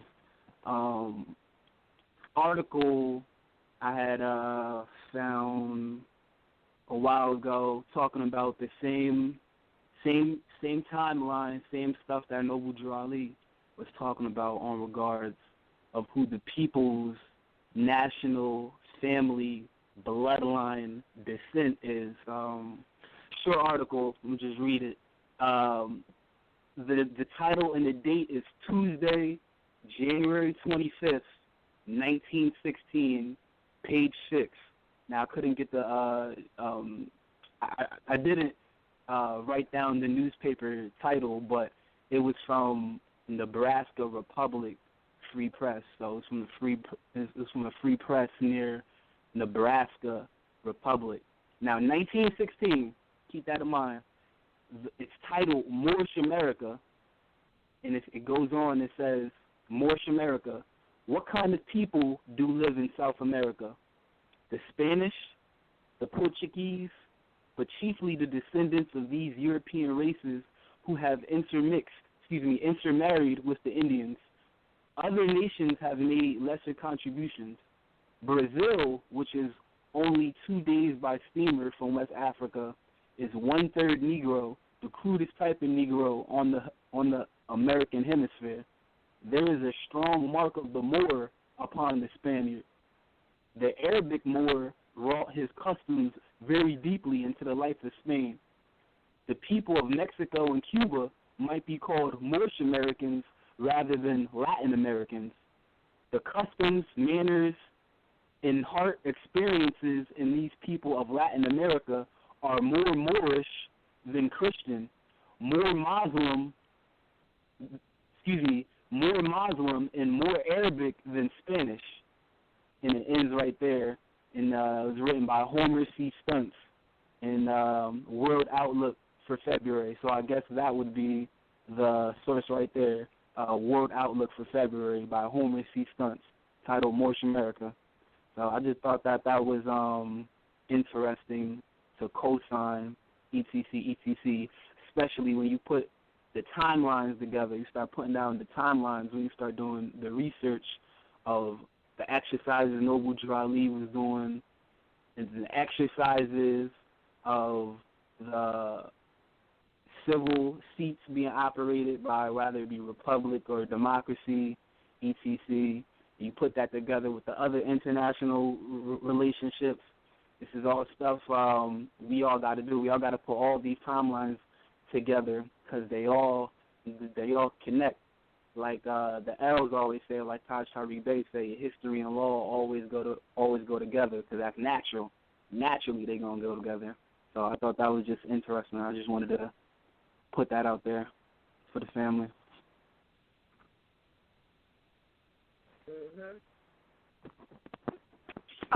Can you tell me what was the year on that again? It's Tuesday, January 25th, 1916. Wow. 1916. Wow. 1916. 2 years before the Prophet started his work. Wow. Amazing. Exactly. So, none of this is a short article. We'll read it again. It's entitled Moorish America. So this is 1916, and it's entitled Moorish America. So this is 1916. And just for the record, state who is written by state who is written by? Homer C. Stuntz. Homerc.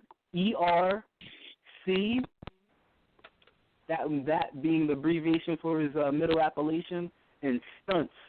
Stuntz in World Outlook for February. Wow.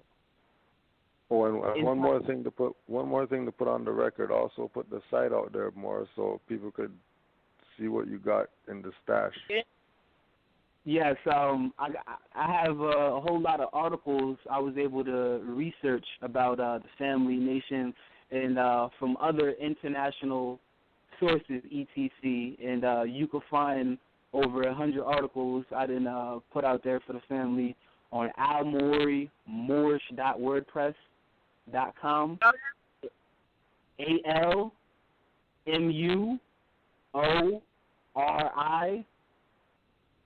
Moorish MOORISH then .wordpress.com. .wordpress.com. Okay. Yes. Or you could just literally type in Aljamir Bey. You can Google Aljamir Bey, and the website and information should just pop up right there. Yeah, that's you, Aljamir, Aljamere Bey. Yes. Yes, right. And I got a whole bunch of articles I done researched from the 1800s, 1900s, 1700s, 1600s, etc. So. All right. Good. All right.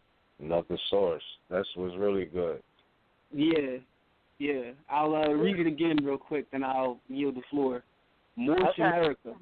What kind of people do live in South America? The Spanish, the Portuguese, but chiefly the descendants of these European races who have intermarried with the Indians. Other nations have made lesser contributions. Brazil, which is only 2 days by steamer from West Africa, is 1/3 Negro, the crudest type of Negro on the American hemisphere. There is a strong mark of the Moor upon the Spaniard. The Arabic Moor wrought his customs very deeply in the life of Spain. The people of Mexico and Cuba might be called Moorish Americans rather than Latin Americans. The customs, manners, and hard experiences in these people of Latin America are more Moorish than Christian, more Muslim, more Arabic than Spanish. End Homer C. Stuntz and World Outlook for February.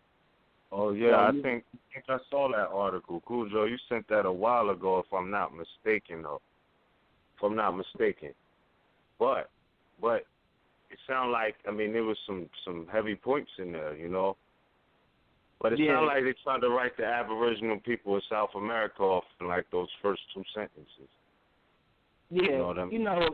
You already know how they do. Beginning, the extremities, the top and the bottom is always just needless. The meat in the middle is always where you got to pierce the fog at. which is Right. what they always drop the knowledge in between.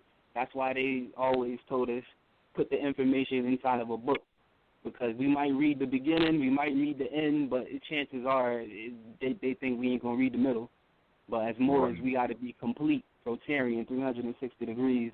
We gonna read it all, because all this stuff belongs to us by birthright, naturally. Indeed. Well said. Yeah, go ahead. No, I've already punched in Homer's he stunts. I'm on it. Go ahead. That's what I'm talking about. I ain't even do that. That's thanks for setting that example. He's got some books. He's got some books. I know Min's gonna be on it, looking at what books. Yeah.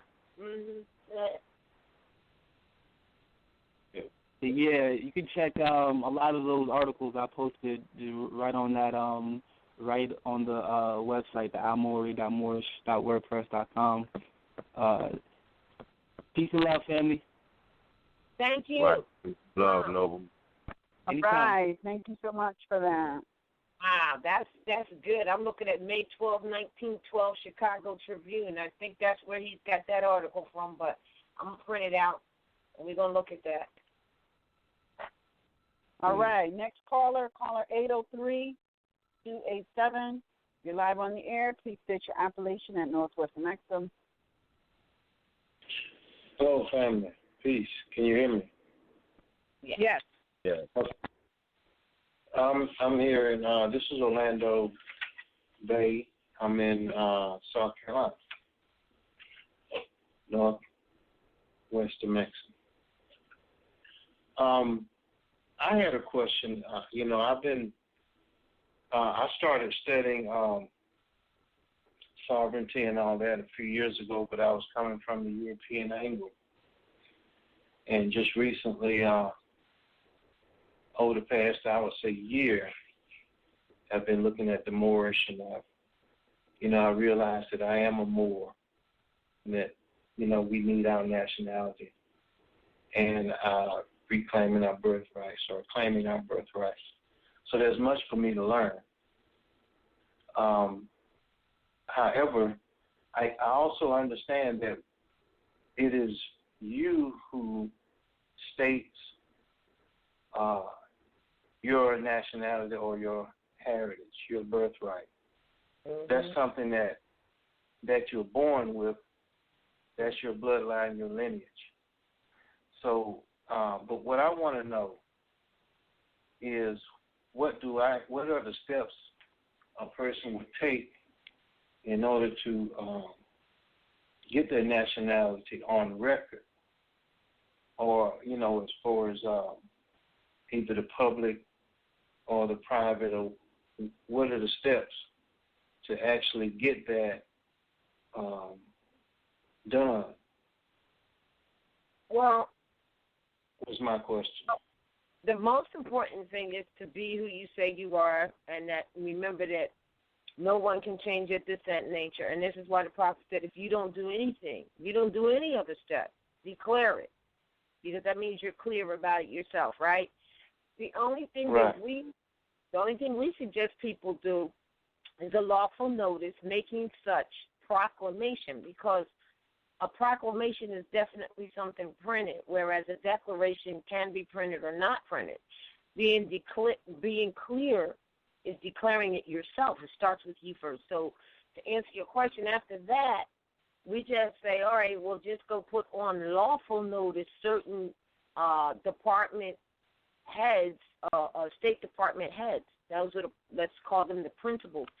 And after that, or whether you did that or not, the only thing you can do is be who it is that you say you are, and in order to do that for us, since it's been hidden sort of kinda, we just have to study so that we can know exactly who we are. So you can only be what you know.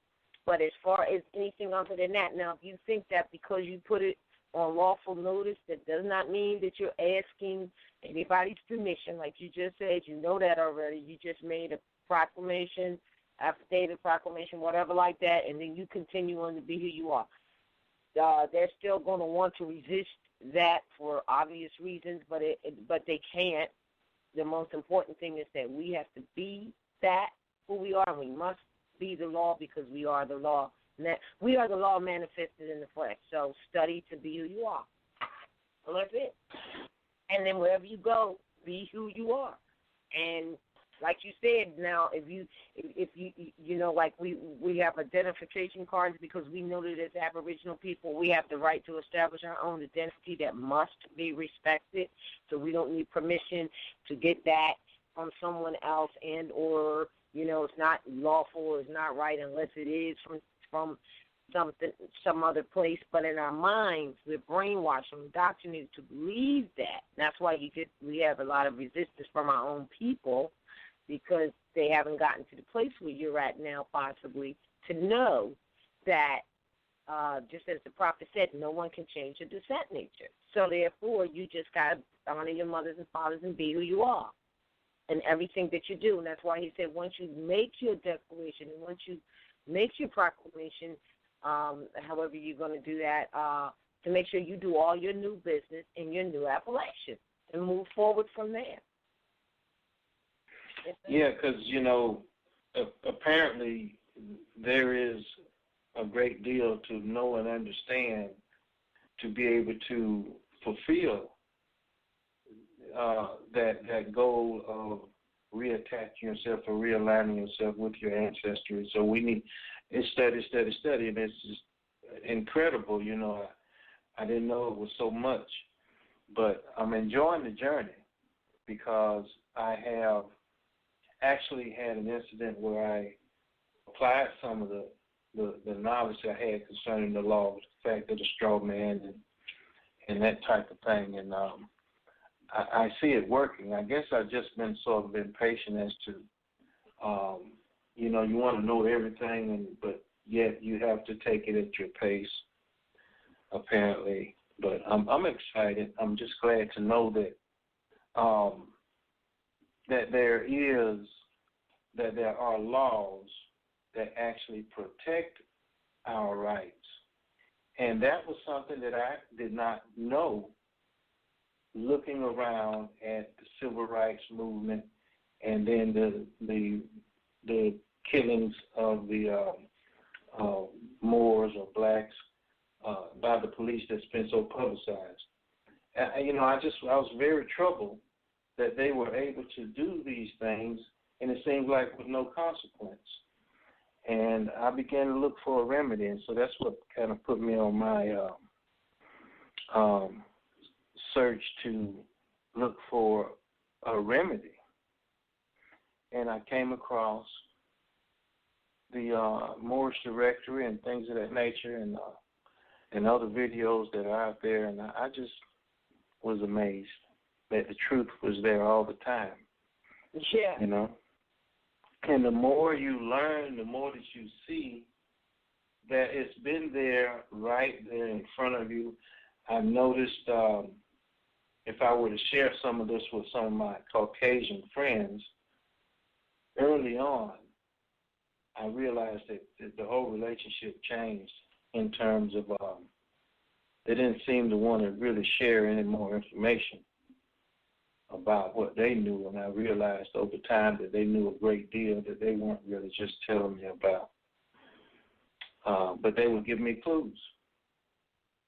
They talk about Knights of the Round Table, and they talk about some of the founding fathers and what they had done, but, I was under the impression that this was a Christian nation from its founding. It's just interesting to find out the truth. Yeah. That that the Constitution is derived from Muslim law, and that the Article 11 of the Treaty of Tripoli and Obama covering that aspect of it is just exciting. Mm-hmm. Hello? Yeah. Yeah. So, okay, so I'll continue to study, and I just want to make sure, the thing is that I'm thinking to that I would have to take a test or something of that nature from the Moorish end, in terms of knowledge or understanding. Well, actually, there are tests. There is a couple of tests. There is one called it's on the National Identification Card page, and it is a test. And we didn't grade people on it because it's for your own self-improvement. Those answers to all those questions is what people really ought to know. Yeah, and so we tell people, look, you really ought to know this, but we're not going to say you can't, in the case, get a card of identity until you know it. But in actuality, you really ought to know it, you know. And so we figured they would study themselves that test and get those answers. So it is there. There's quite a few questions on it, so to keep you busy for a while. And then there's other tests on the site too. I'm sorry. Go ahead. I said there's other tests as well throughout the site. Okay, so I would love to, because I came across that doing a search. I was on the Moorish directory, and I don't know where I was to find where I had gotten that information. I've been looking for it for a while, trying to get it again, but I wanted to go through that and actually take that test or study to do it. As you said, that it's important to know those things, but like you say, okay. Some people say, when are you going to get the answers to the test? And it's kind of funny because all the answers are really, and when you research them, they're all in the law dictionary. So I started to give the answers. But then I'm like, wait a minute. There's a research that some people need to do on their own. Yeah, yes. I enjoy the research because once you go look for it yourself, and to me, and then read it or study it, it seems to mean more, or you hold on to it better, I think, when you do that search. So I like just have a few clues or something, you know. Yeah, even the prophet said, man don't really know by being told. We could tell, you know, if you get interested in something, you go look it up for yourself. It has a whole different meaning when you see it with your own eyes. Like we did that with some of our family members. We were telling them something, but then one day when they came and they sat down and we opened up the thing and we showed it to them, their eyes got all big because instead of hearing it from someone else, they actually saw it for themselves, and it does make a difference. Yeah. It does. Okay, well, right. Yeah, you're absolutely right. Peace. I'm gonna continue to study, and let me ask you something else. This may be a little off, but it's a question, and if it doesn't fit, fine. You can tell me, just drop it. But I've been hearing about, based on this information I've been coming across on the web, about UN troops here, in America here. And it seems that from my estimation, they're coming to actually take care of the problems we've been having with the police and things of that nature, to assist. They talk like it's going to be some type of military conflict right here. Yeah, of course. Remember, the prophet said the blood's going to be up to the what did you say? Up to the knees or something like that. Oh yeah. Well, there's a lot of criminals that operate on this land. That the whole what we think is government are corporations, and they've done a lot of things, and a lot of people are after them in that respect. That's why it's so important for us to know who we are. Now, I always said this, and some people we will have debates about it. Like when they say, "Oh, we're calling in the National Guard." Well, I know that if it's a National Guard, they're there for the nationals. You know, like I remember when all that protest happened down in somewhere where they were having these people protesting being black and stuff, and then the National Guard, supposedly the National Guard left. I said, well, all of you come as National Guards, and there's no nationals, because It's like, Ben, I guess you should go home.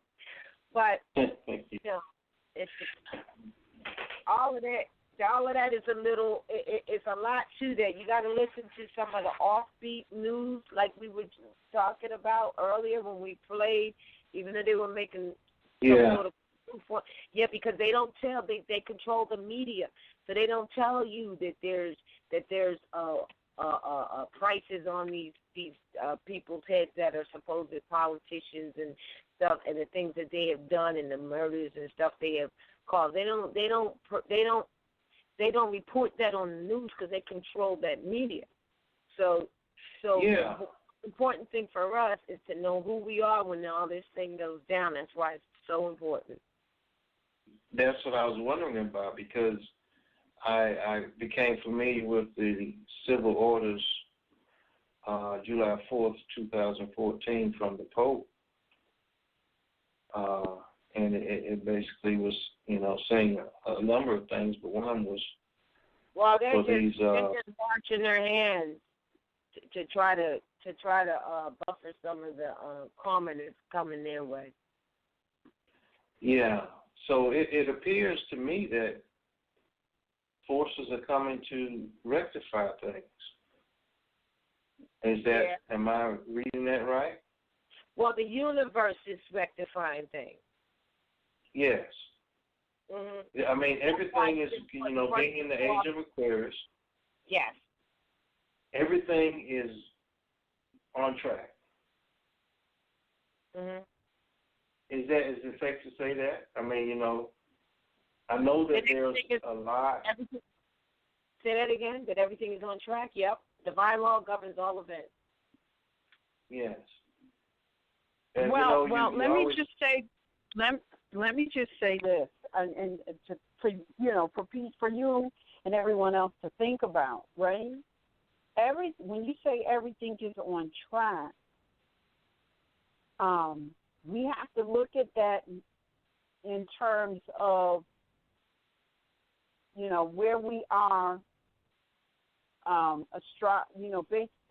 based more on astrology or astronomy than anything else. You understand what I'm saying? Because everything is right on track because you have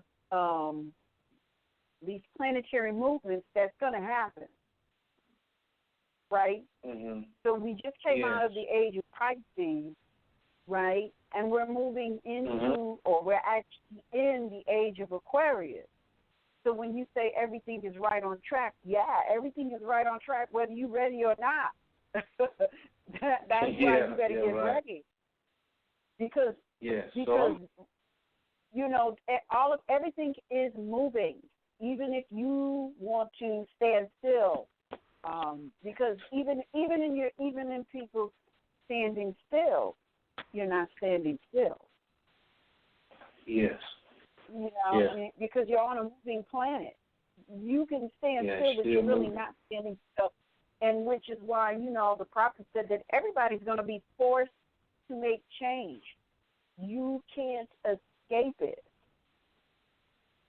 And in this particular dimension, there is just no way for anybody to escape being forced to make change. So basically, you're either going to come voluntarily or you're going to be forced. Me personally, I think people need to come voluntarily because the sooner you get in line, now you can make other changes to yourself so that you're prepared for wherever you're going to arrive. If you're forced to make changes, if you're forced to make changes and you haven't prepared yourself and you arrive, you might not be there long. Okay. Because it's about energy.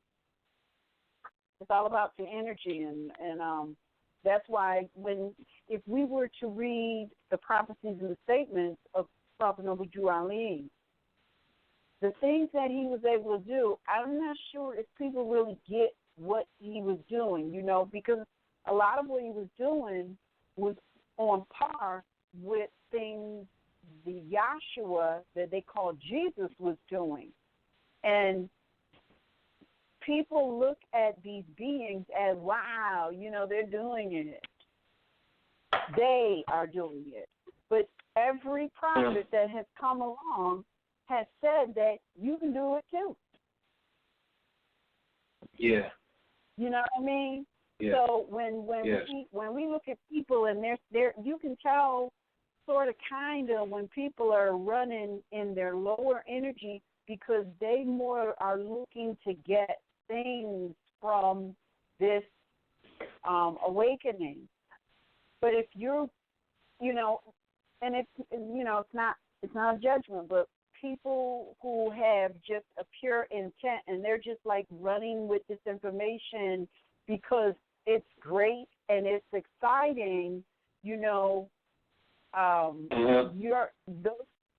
they're at a higher vibration. They're functioning from their higher self, and that's where we want to be functioning from, because then we'll see things that people like Yahshua, Moses, Krishna, Buddha have done, and we'll realize, wow, if they can do it, I can do it too, and it'll just make us vibrate higher, which helps everybody.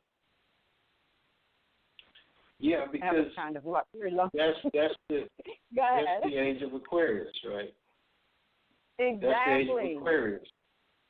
The higher vibration and the pineal gland opening up.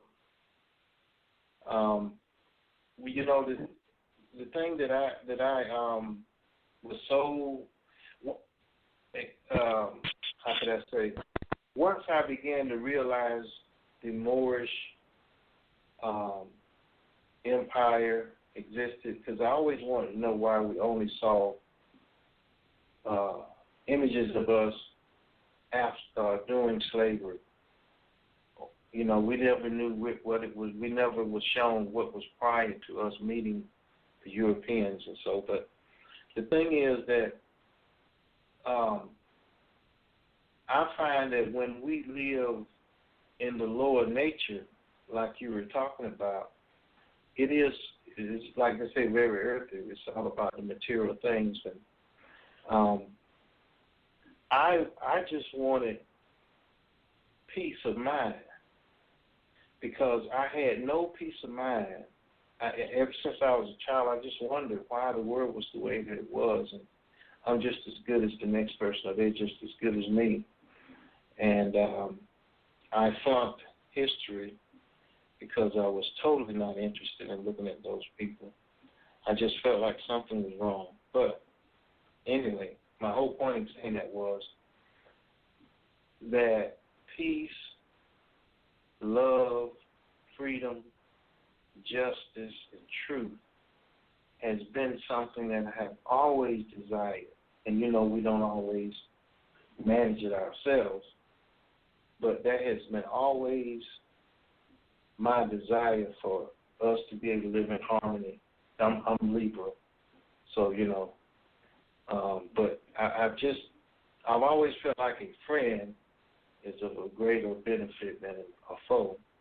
But I know you can prosper in any sense. But the fact that we have a rich heritage, that to find out that this is actually our land and that we are selling ourselves short because of our ignorance, it just was mind-boggling. Absolutely mind-boggling to realize that such a system could keep a nation of people in a certain mindset that was totally opposite of the real reality. That's just amazing. Mm-hmm. Hello? Yes, it is. Yeah, it's just amazing.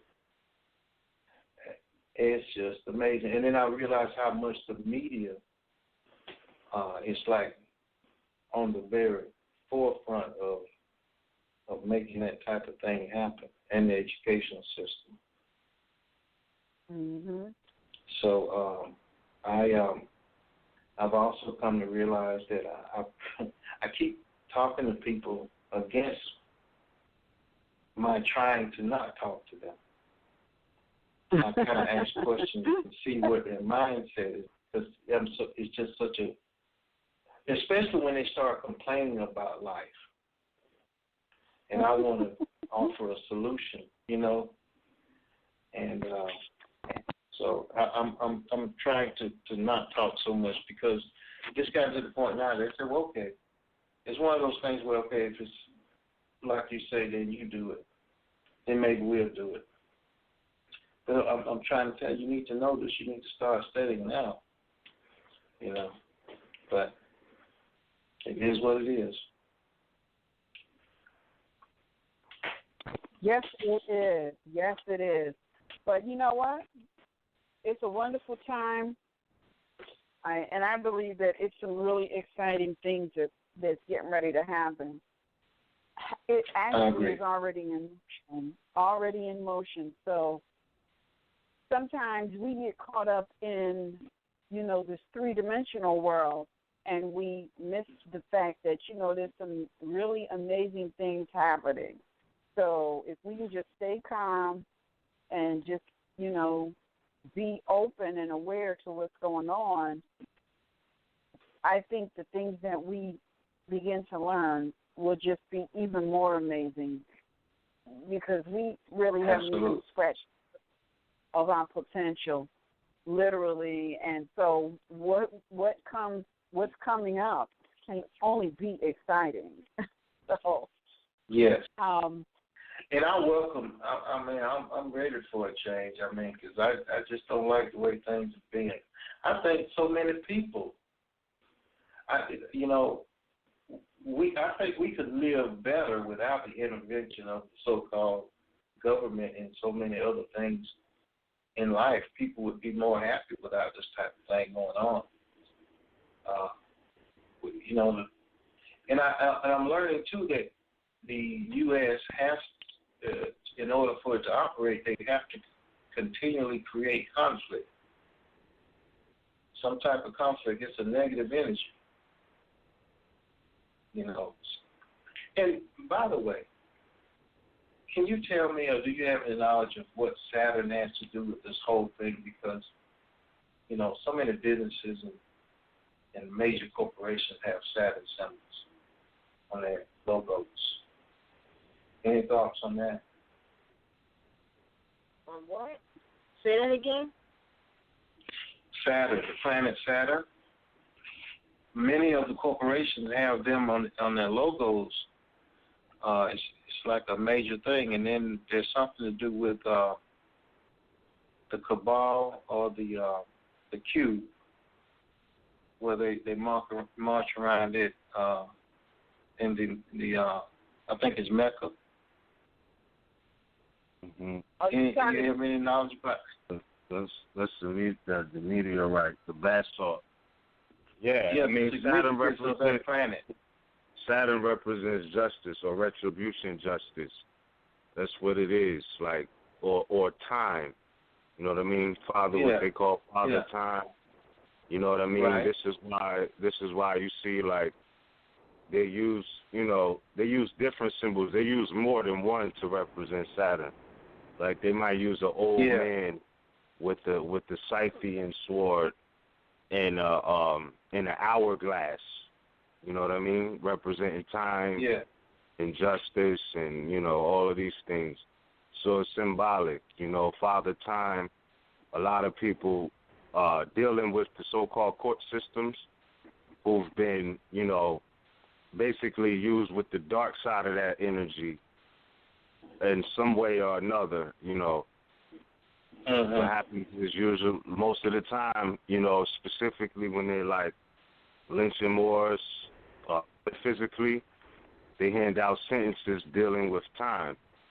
So, like, you know, you might have to, like they say, you might got to do some time. It's all based off of the energy of Saturn in a sense, or retribution justice. Now, you could go in more with, you know, the analogies to try to get the brethren to understand. But it's also dealing with the Sabbath. It's dealing with so many things. We covered it before, but it's dealing with a lot of, you know what I mean? And it's a lot that goes with that, you know. So you're doing pretty good there, and you know you're doing pretty good with it. That Father Time, Chronos, Saturn also indicates wherever it is generational, like a generational planet. It deals with wherever Saturn is. It's there for like 28 years in terms of its evolution. So therefore, it represents a whole generation of people. But it's like you said, it deals with justice. And right now, the Age of Aquarius is bought in because the ruler of Aquarius is actually Uranus, and Saturn is the co-ruler. And there come when planet or heavenly bodies meet up on their cycle, they bring in another age, and the age that has come in is Aquarius. And so Uranus is like knocking down. That's why lately in the past years you've seen a lot of institutions falling. All of them really are exposed and falling, from the Christian church to public schools to certain institutions, even MST of A, if you ask me. But all of these things are being exposed for what they are, and then Saturn is saying, okay, we're going to build back again, but only on the principles of love, truth, peace, freedom, and justice. And if it's not foundation like that, then it's just not happening. So we're coming in this age, exposing everything, knowledge, information highway, all this information, and then you are obligated to, by the universal energies, to rebuild on a solid structure of love, truth, peace, freedom, and justice. And if that doesn't happen, it doesn't happen. It ain't happening no more. It shall be maimed, destroyed. Mm-hmm. So now check this out, right? Yeah. Mm-hmm. Saturn represents the Sabbath too, the seventh day, right? The seventh day is supposed to be the day when the quote Lord rested, as it speaks of in the Bible. You know, the seventh day. So it's also representing the completion of 7, right? Because you mentioned how it goes about. It takes like about 28, 29 years to make a full revolution. So like, let's say it is 29 years. That means it completed 4 cycles of 7, right? Because 7 times 4 is 28. So after that complete revolution of the 28 years, you go to the next degree, which is 29, like you're saying, right? So on another note, this is what the so-called Jews deal with the Jubilee. You know, every 50 years, you know, 7 times 7 is 49, and the 50th year is the day of rest and things of that nature, nirvana, things like that. So it's dealing with not just, you know, what your daily horoscope reads for the day, but it's dealing with family planning for generations. You know what I mean? This is how they make 50, 100-year plans based off of the cycles of the planetary bodies. So their concept of time sometimes, you know, goes into realms that supersede the time limit of their lives. But this is how Moors used to plan. This is why time is a major factor, why they do use that, you know, when they represent, specifically in the, quote, secret societies, the old man playing with the girl's hair or the young woman's hair, not you know, like that, but he's considerably an old man, and this is, you know, basically a immortal-looking woman, you know, but yet a woman. He's playing with her hair, he's holding the scythe, the hourglasses in the environment, you know what I mean? All of these things. So with that being said, right, because I know it might be some other callers, I don't know, but we in like the last half hour of the class. So I just want to put this out there. Different callers can add on to what their concepts are, but specifically, what do you think of this, right? And big acknowledgement to the brother Jay, who comes to the Manhattan Island class, because he sent me a link last week, but we already had a vision of where we was going and what we was going to talk about. on Sons of Allah. But okay, so this weekend, right, Friday, Saturday, and Sunday, they're opening a quote unquote African American museum, right, in the quote unquote so-called nation's capital. I'm talking about they're gonna have George Bush speaking, Barack Obama speaking, Michelle Obama speaking, Laura Bush speaking. You know what I mean? This is like a quote-unquote big event. Tens of thousands of people are going to be there. There's certain things you can't even book right now until November. Being as though this is going on, here we are, right? I think it's the 23rd, 24th, and 25th. You know, excuse me, somebody needs to mute their phone. But what I'm saying is, being as though it's happening at this time, what do you think this is? Do you think this is a Saturn psychological ritual? Because it's right on the equinox, number one, around that time, shall I say. You know what I mean? It's right around the equinox time. And Friday, Saturday, and Sunday. They say that it's going to be certain streets in D.C. that's closed from 7 p.m. Friday to like 10 p.m. Sunday. Like, this is the magnitude of the event. What do you think the intentions are? Is this like a ritual to wash up Moorish history, or do you think more truth is going to come out of it, or do you think it doesn't even matter at all? Islam, I just wanted to put that in the air. What is the event? What is the event? Friday, Saturday, and Sunday. What is it called? It's for the opening of the new quote-unquote African American Museum, right? That's what they're calling it, African American Museum. I don't know. It's not open yet. I haven't been in there. There's some museums who show different truths and other things they do to try to wash up Moorish history. I just want to know, what do you think this will be? Like, is this going to be like them trying to wash up Moorish history, bury people with the lies, or what you think is going on?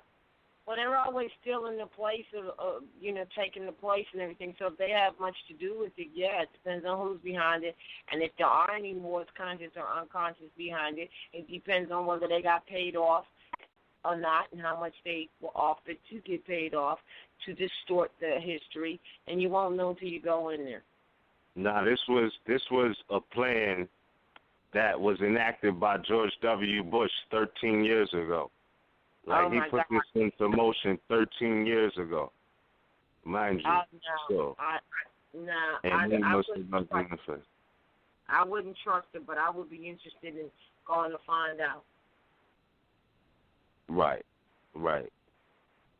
So, and they say it's going to be tens of thousands of people at the monument. Everybody's not going to be able to go in the museum, but, it's going to be like a festival type of thing. So it's going to be, and they say... That's interesting. I'd like to see how that turns out. Yeah, for sure. So I don't know. I guess only time will tell what that's about. I yield the floor. All right. Well, thank you so much, Mother, for your call.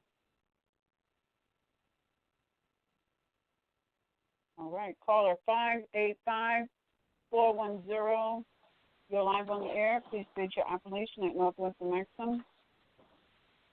Evening, family. This is Naeem Azrael. And hi.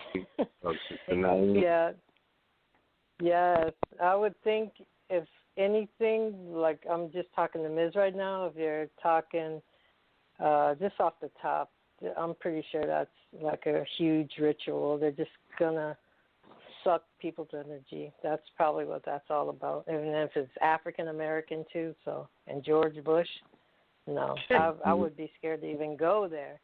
But anyway, I think for people listening to Sister Roz, I would think like what she was saying, like, people do need to get their intent right, because a lot of stuff is falling. It's true. If your intent is not right, then It doesn't matter how learned you think you are or whatever. You just need to soulfully get your stuff right.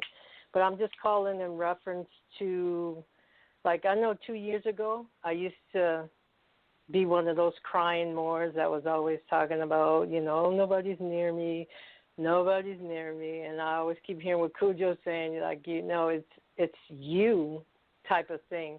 And if I talk to the universe on the regular, and it may not happen like tomorrow, but if you keep repeatedly putting it out there, then you're going to, the universe is going to answer you pretty much.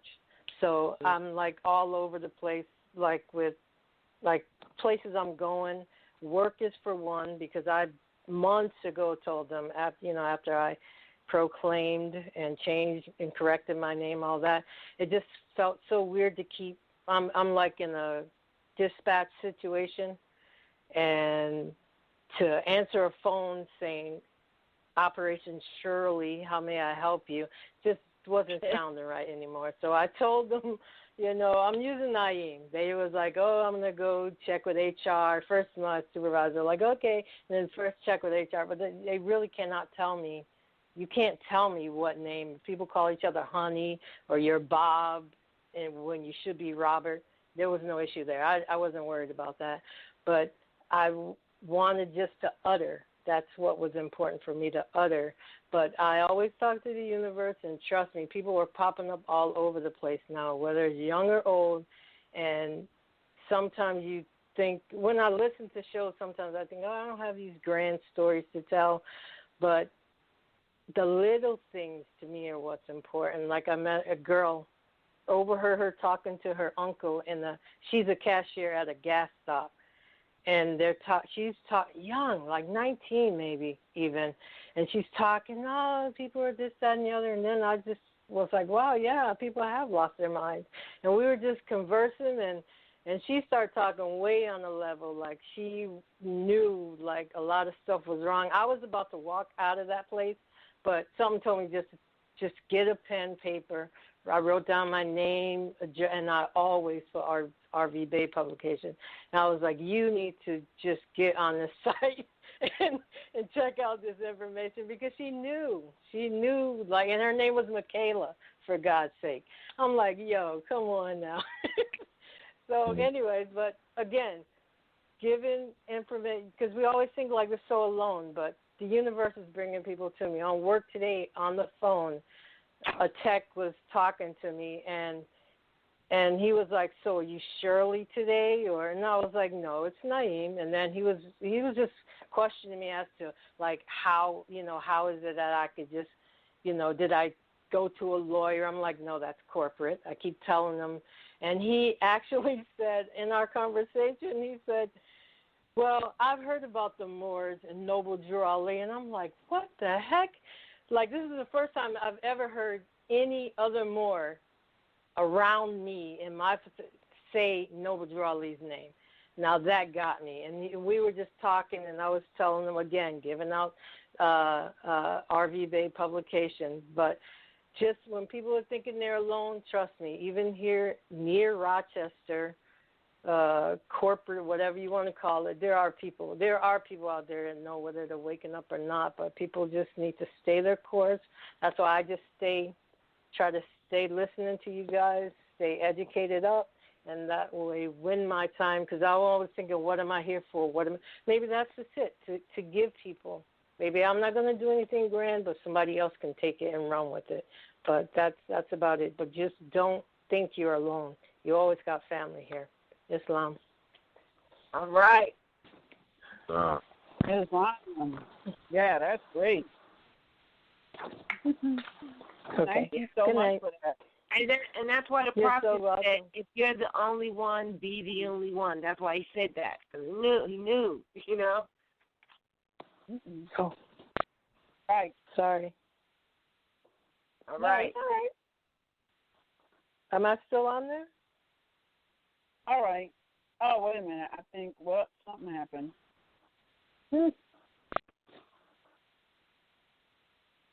Oh, my. Are you right? Is that me? Oh, right. Yeah, that's you. Oh, I'm sorry. I don't know if I'm if I'm going to push myself out now. All righty. Oh, goodness. My computer is, Okay. All right. I done lost my track of where I am. All right. Let's go to our next caller. I don't know what's going on with my computer. Caller 804 is on. Yeah, I heard the thing said unmuted, so I said I'm up.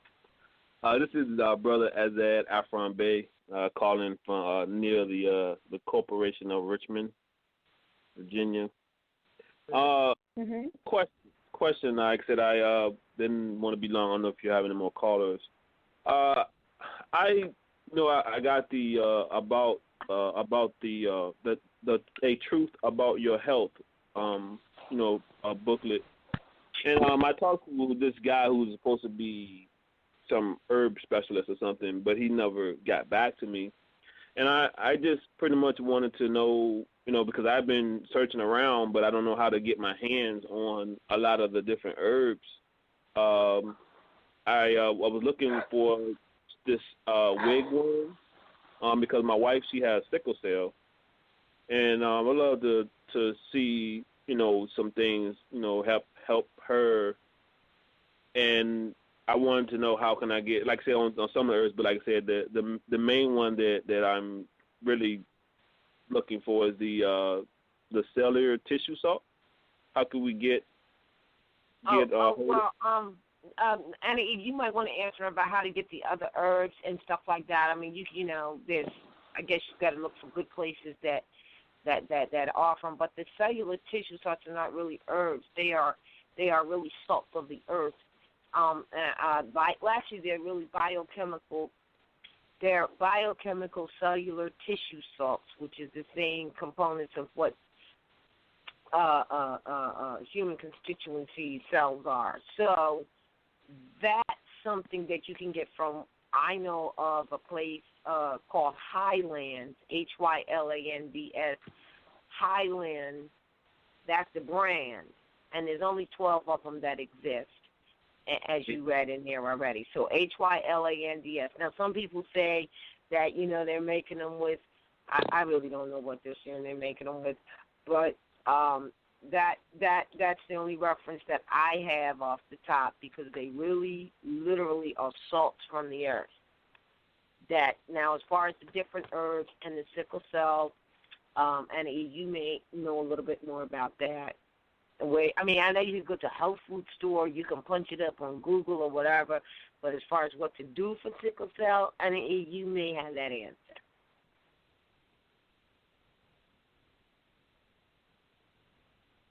You there? Are you talking and being muted? Yeah, I sure am. I thought it unmuted, but it didn't. All right, go ahead. Actually, the only thing I know for sickle cell and any medical condition really is to change your diet.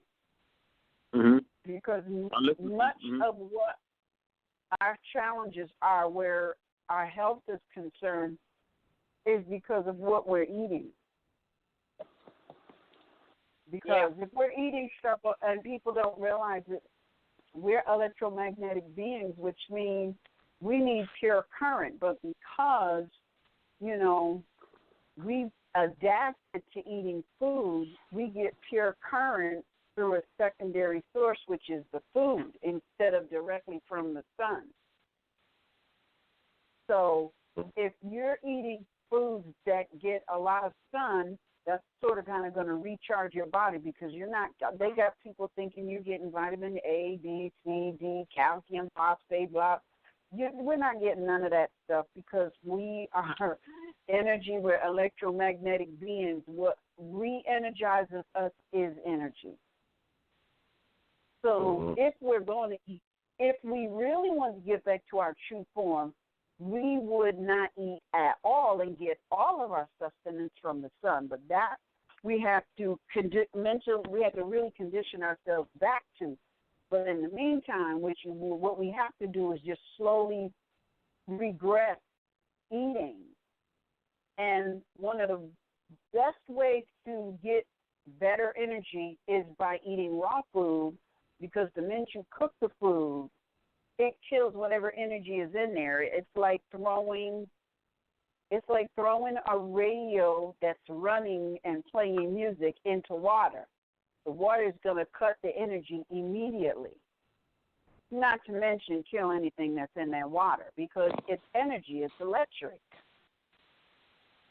So the way for us, because we are sun children and we are electromagnetic beings, for us, Asiatic people, the way to heal us is for us to go back to a more pure form of re-energizing. So unless you're crazy like me and really want to go back to, really trying to get into being a breatharian, which I have digressed from considerably. But that was my initial intent, because I look at it as it just made so much sense to me. And everything in this particular setup is geared towards keeping you in eating, because as long as you're eating, you're grounding out your energy, especially if you're eating the wrong foods. But in the process of eating, grounding out our energy, we end up losing the necessary regenerative force that our bodies need. So we start to break down. They call it degeneration, I think it's called. As you get older, you're going to stop working. No, the only reason that that's happening to us is because we keep blocking the natural way for our bodies to heal. Many of us, and this goes back to mental conditioning again. Many of us, we on some subconscious level know that if we go back to maybe eating raw food, all of our medical challenges will instantaneously go away. All of us know this to some degree. But some of us don't want to go through that actual reconditioning. And so we kind of psych ourselves out, and we'll go, at the most extreme, we'll go to these modern Europeans and ask them, can you please help me to keep on running, when they don't have a clue how we run. But we'll take that, because we don't want to take responsibility for really fixing ourselves. I mean, hey, man is mind, right? If man is mind, that means you as the mind who created yourself, you should be able to fix yourself. By fixing, healed ourselves. Exactly. So because we're electromagnetic, the only thing I used to say various different things over the years, like, if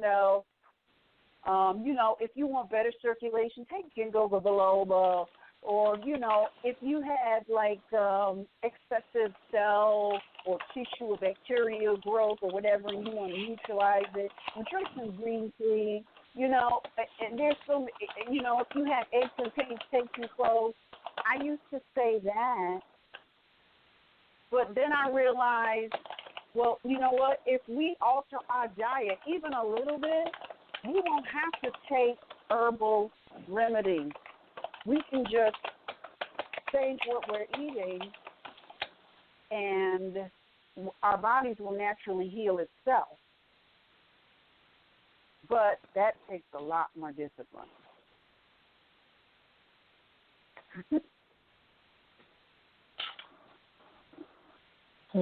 So with that, I think that, those are the two. I mean, the cell salts are great, but once again, it's still just a temporary fix. But, if you are just in need of a temporary fix, well, then cell salts is great. But you also got, various different herbs that can help you in any particular area. And actually, you should do some research on sickle cell. Because I was going to say that, too. Yeah, you should do some research on sickle cell, because there's a lot of scraping Somebody, Yeah, I don't know somebody who that out is. and they're like moving around. That's definitely not me. I don't think. Anyways, it wasn't the purpose of the. It wasn't the purpose of the research. Hello? Somebody's in the computer typing. Yeah, it wasn't so much of the research, because, like I said, I've done plenty of that. We've been together for 20 plus years, so she's had it all her life, So she's 43, and so what's going on right now? Like I said, the only thing that I was asking is where could I get? I knew the difference between that this was the salt and that was the herb. I was just asking where could I get them, because, like I said, I talked to several people and I did some research. I actually did some research on this African yam that actually helps with sickle cell. And they're saying that it cures sickle cell. But like I said, in the day, what's going on is, I know that she knows that she has to have a healthier regimen. Just listening to Dr. Sabi, on the sickle cell and talking about the mucus in our bodies. I mean, there's so many of us that are unhealthy, just because of our choices, what we choose to take in, So me being the conscious, I want to myself, I make a word up, the conscious of the two. It has to be something that she wants. And only thing I'm doing is being a helper, a good helper in the relationship.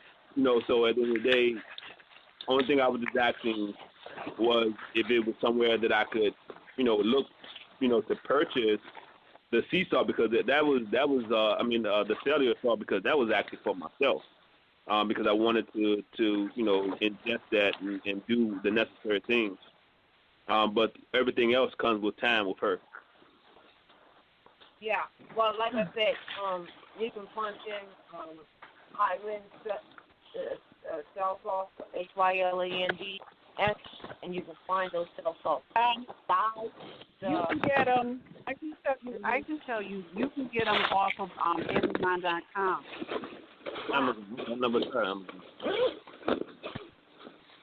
Okay, somebody is really scraping. I just nothing will take. Like, did everybody check themselves? Because I checked me. I don't think it's me. But if nobody else, I don't know. It's not me. Somebody's going through the papers and reading the papers. Unless you got somebody's mic open and you don't realize it. And yeah, you probably still got I don't know how I could. I'm looking and I don't see nothing. Well, it's been a crazy audio. It has. It has. But look, before we go out, I just want to say this too. For some more herbs and remedies, and it's a disclaimer that it's not intended to diagnose, treat, cure, or prevent any disease.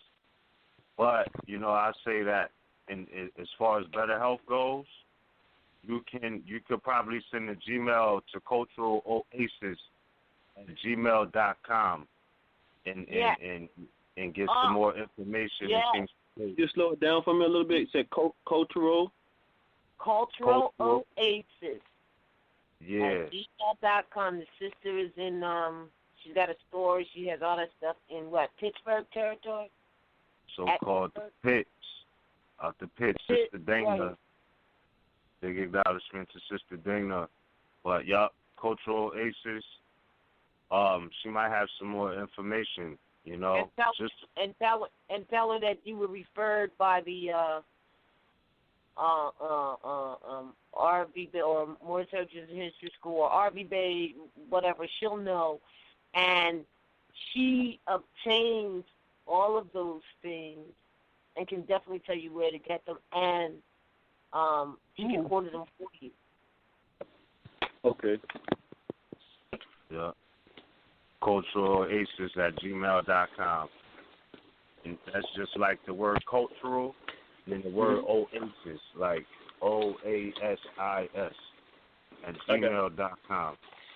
Yeah, like I said, the other guy, he was kind of giving me the runarounds, and I talked to him about maybe 5 or 6 months ago, And I haven't had a reply from him, so I didn't want to take up too much of his time. I just wanted to ask that question. Very good. All right, so we hope you with that. Islam, thank you. Islam. Wow.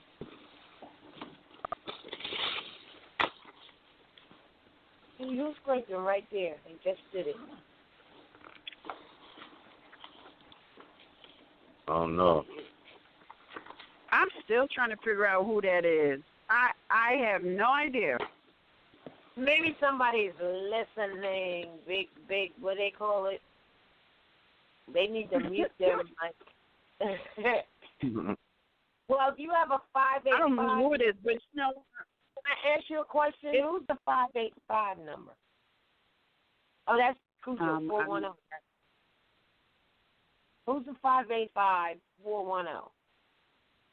I don't know. I don't see anything on my end that's lit up. Their mic is open, and they've been holding for 0 minutes, but their mic is open. Well, it's like 1 minute left. No, but I'm saying that's right.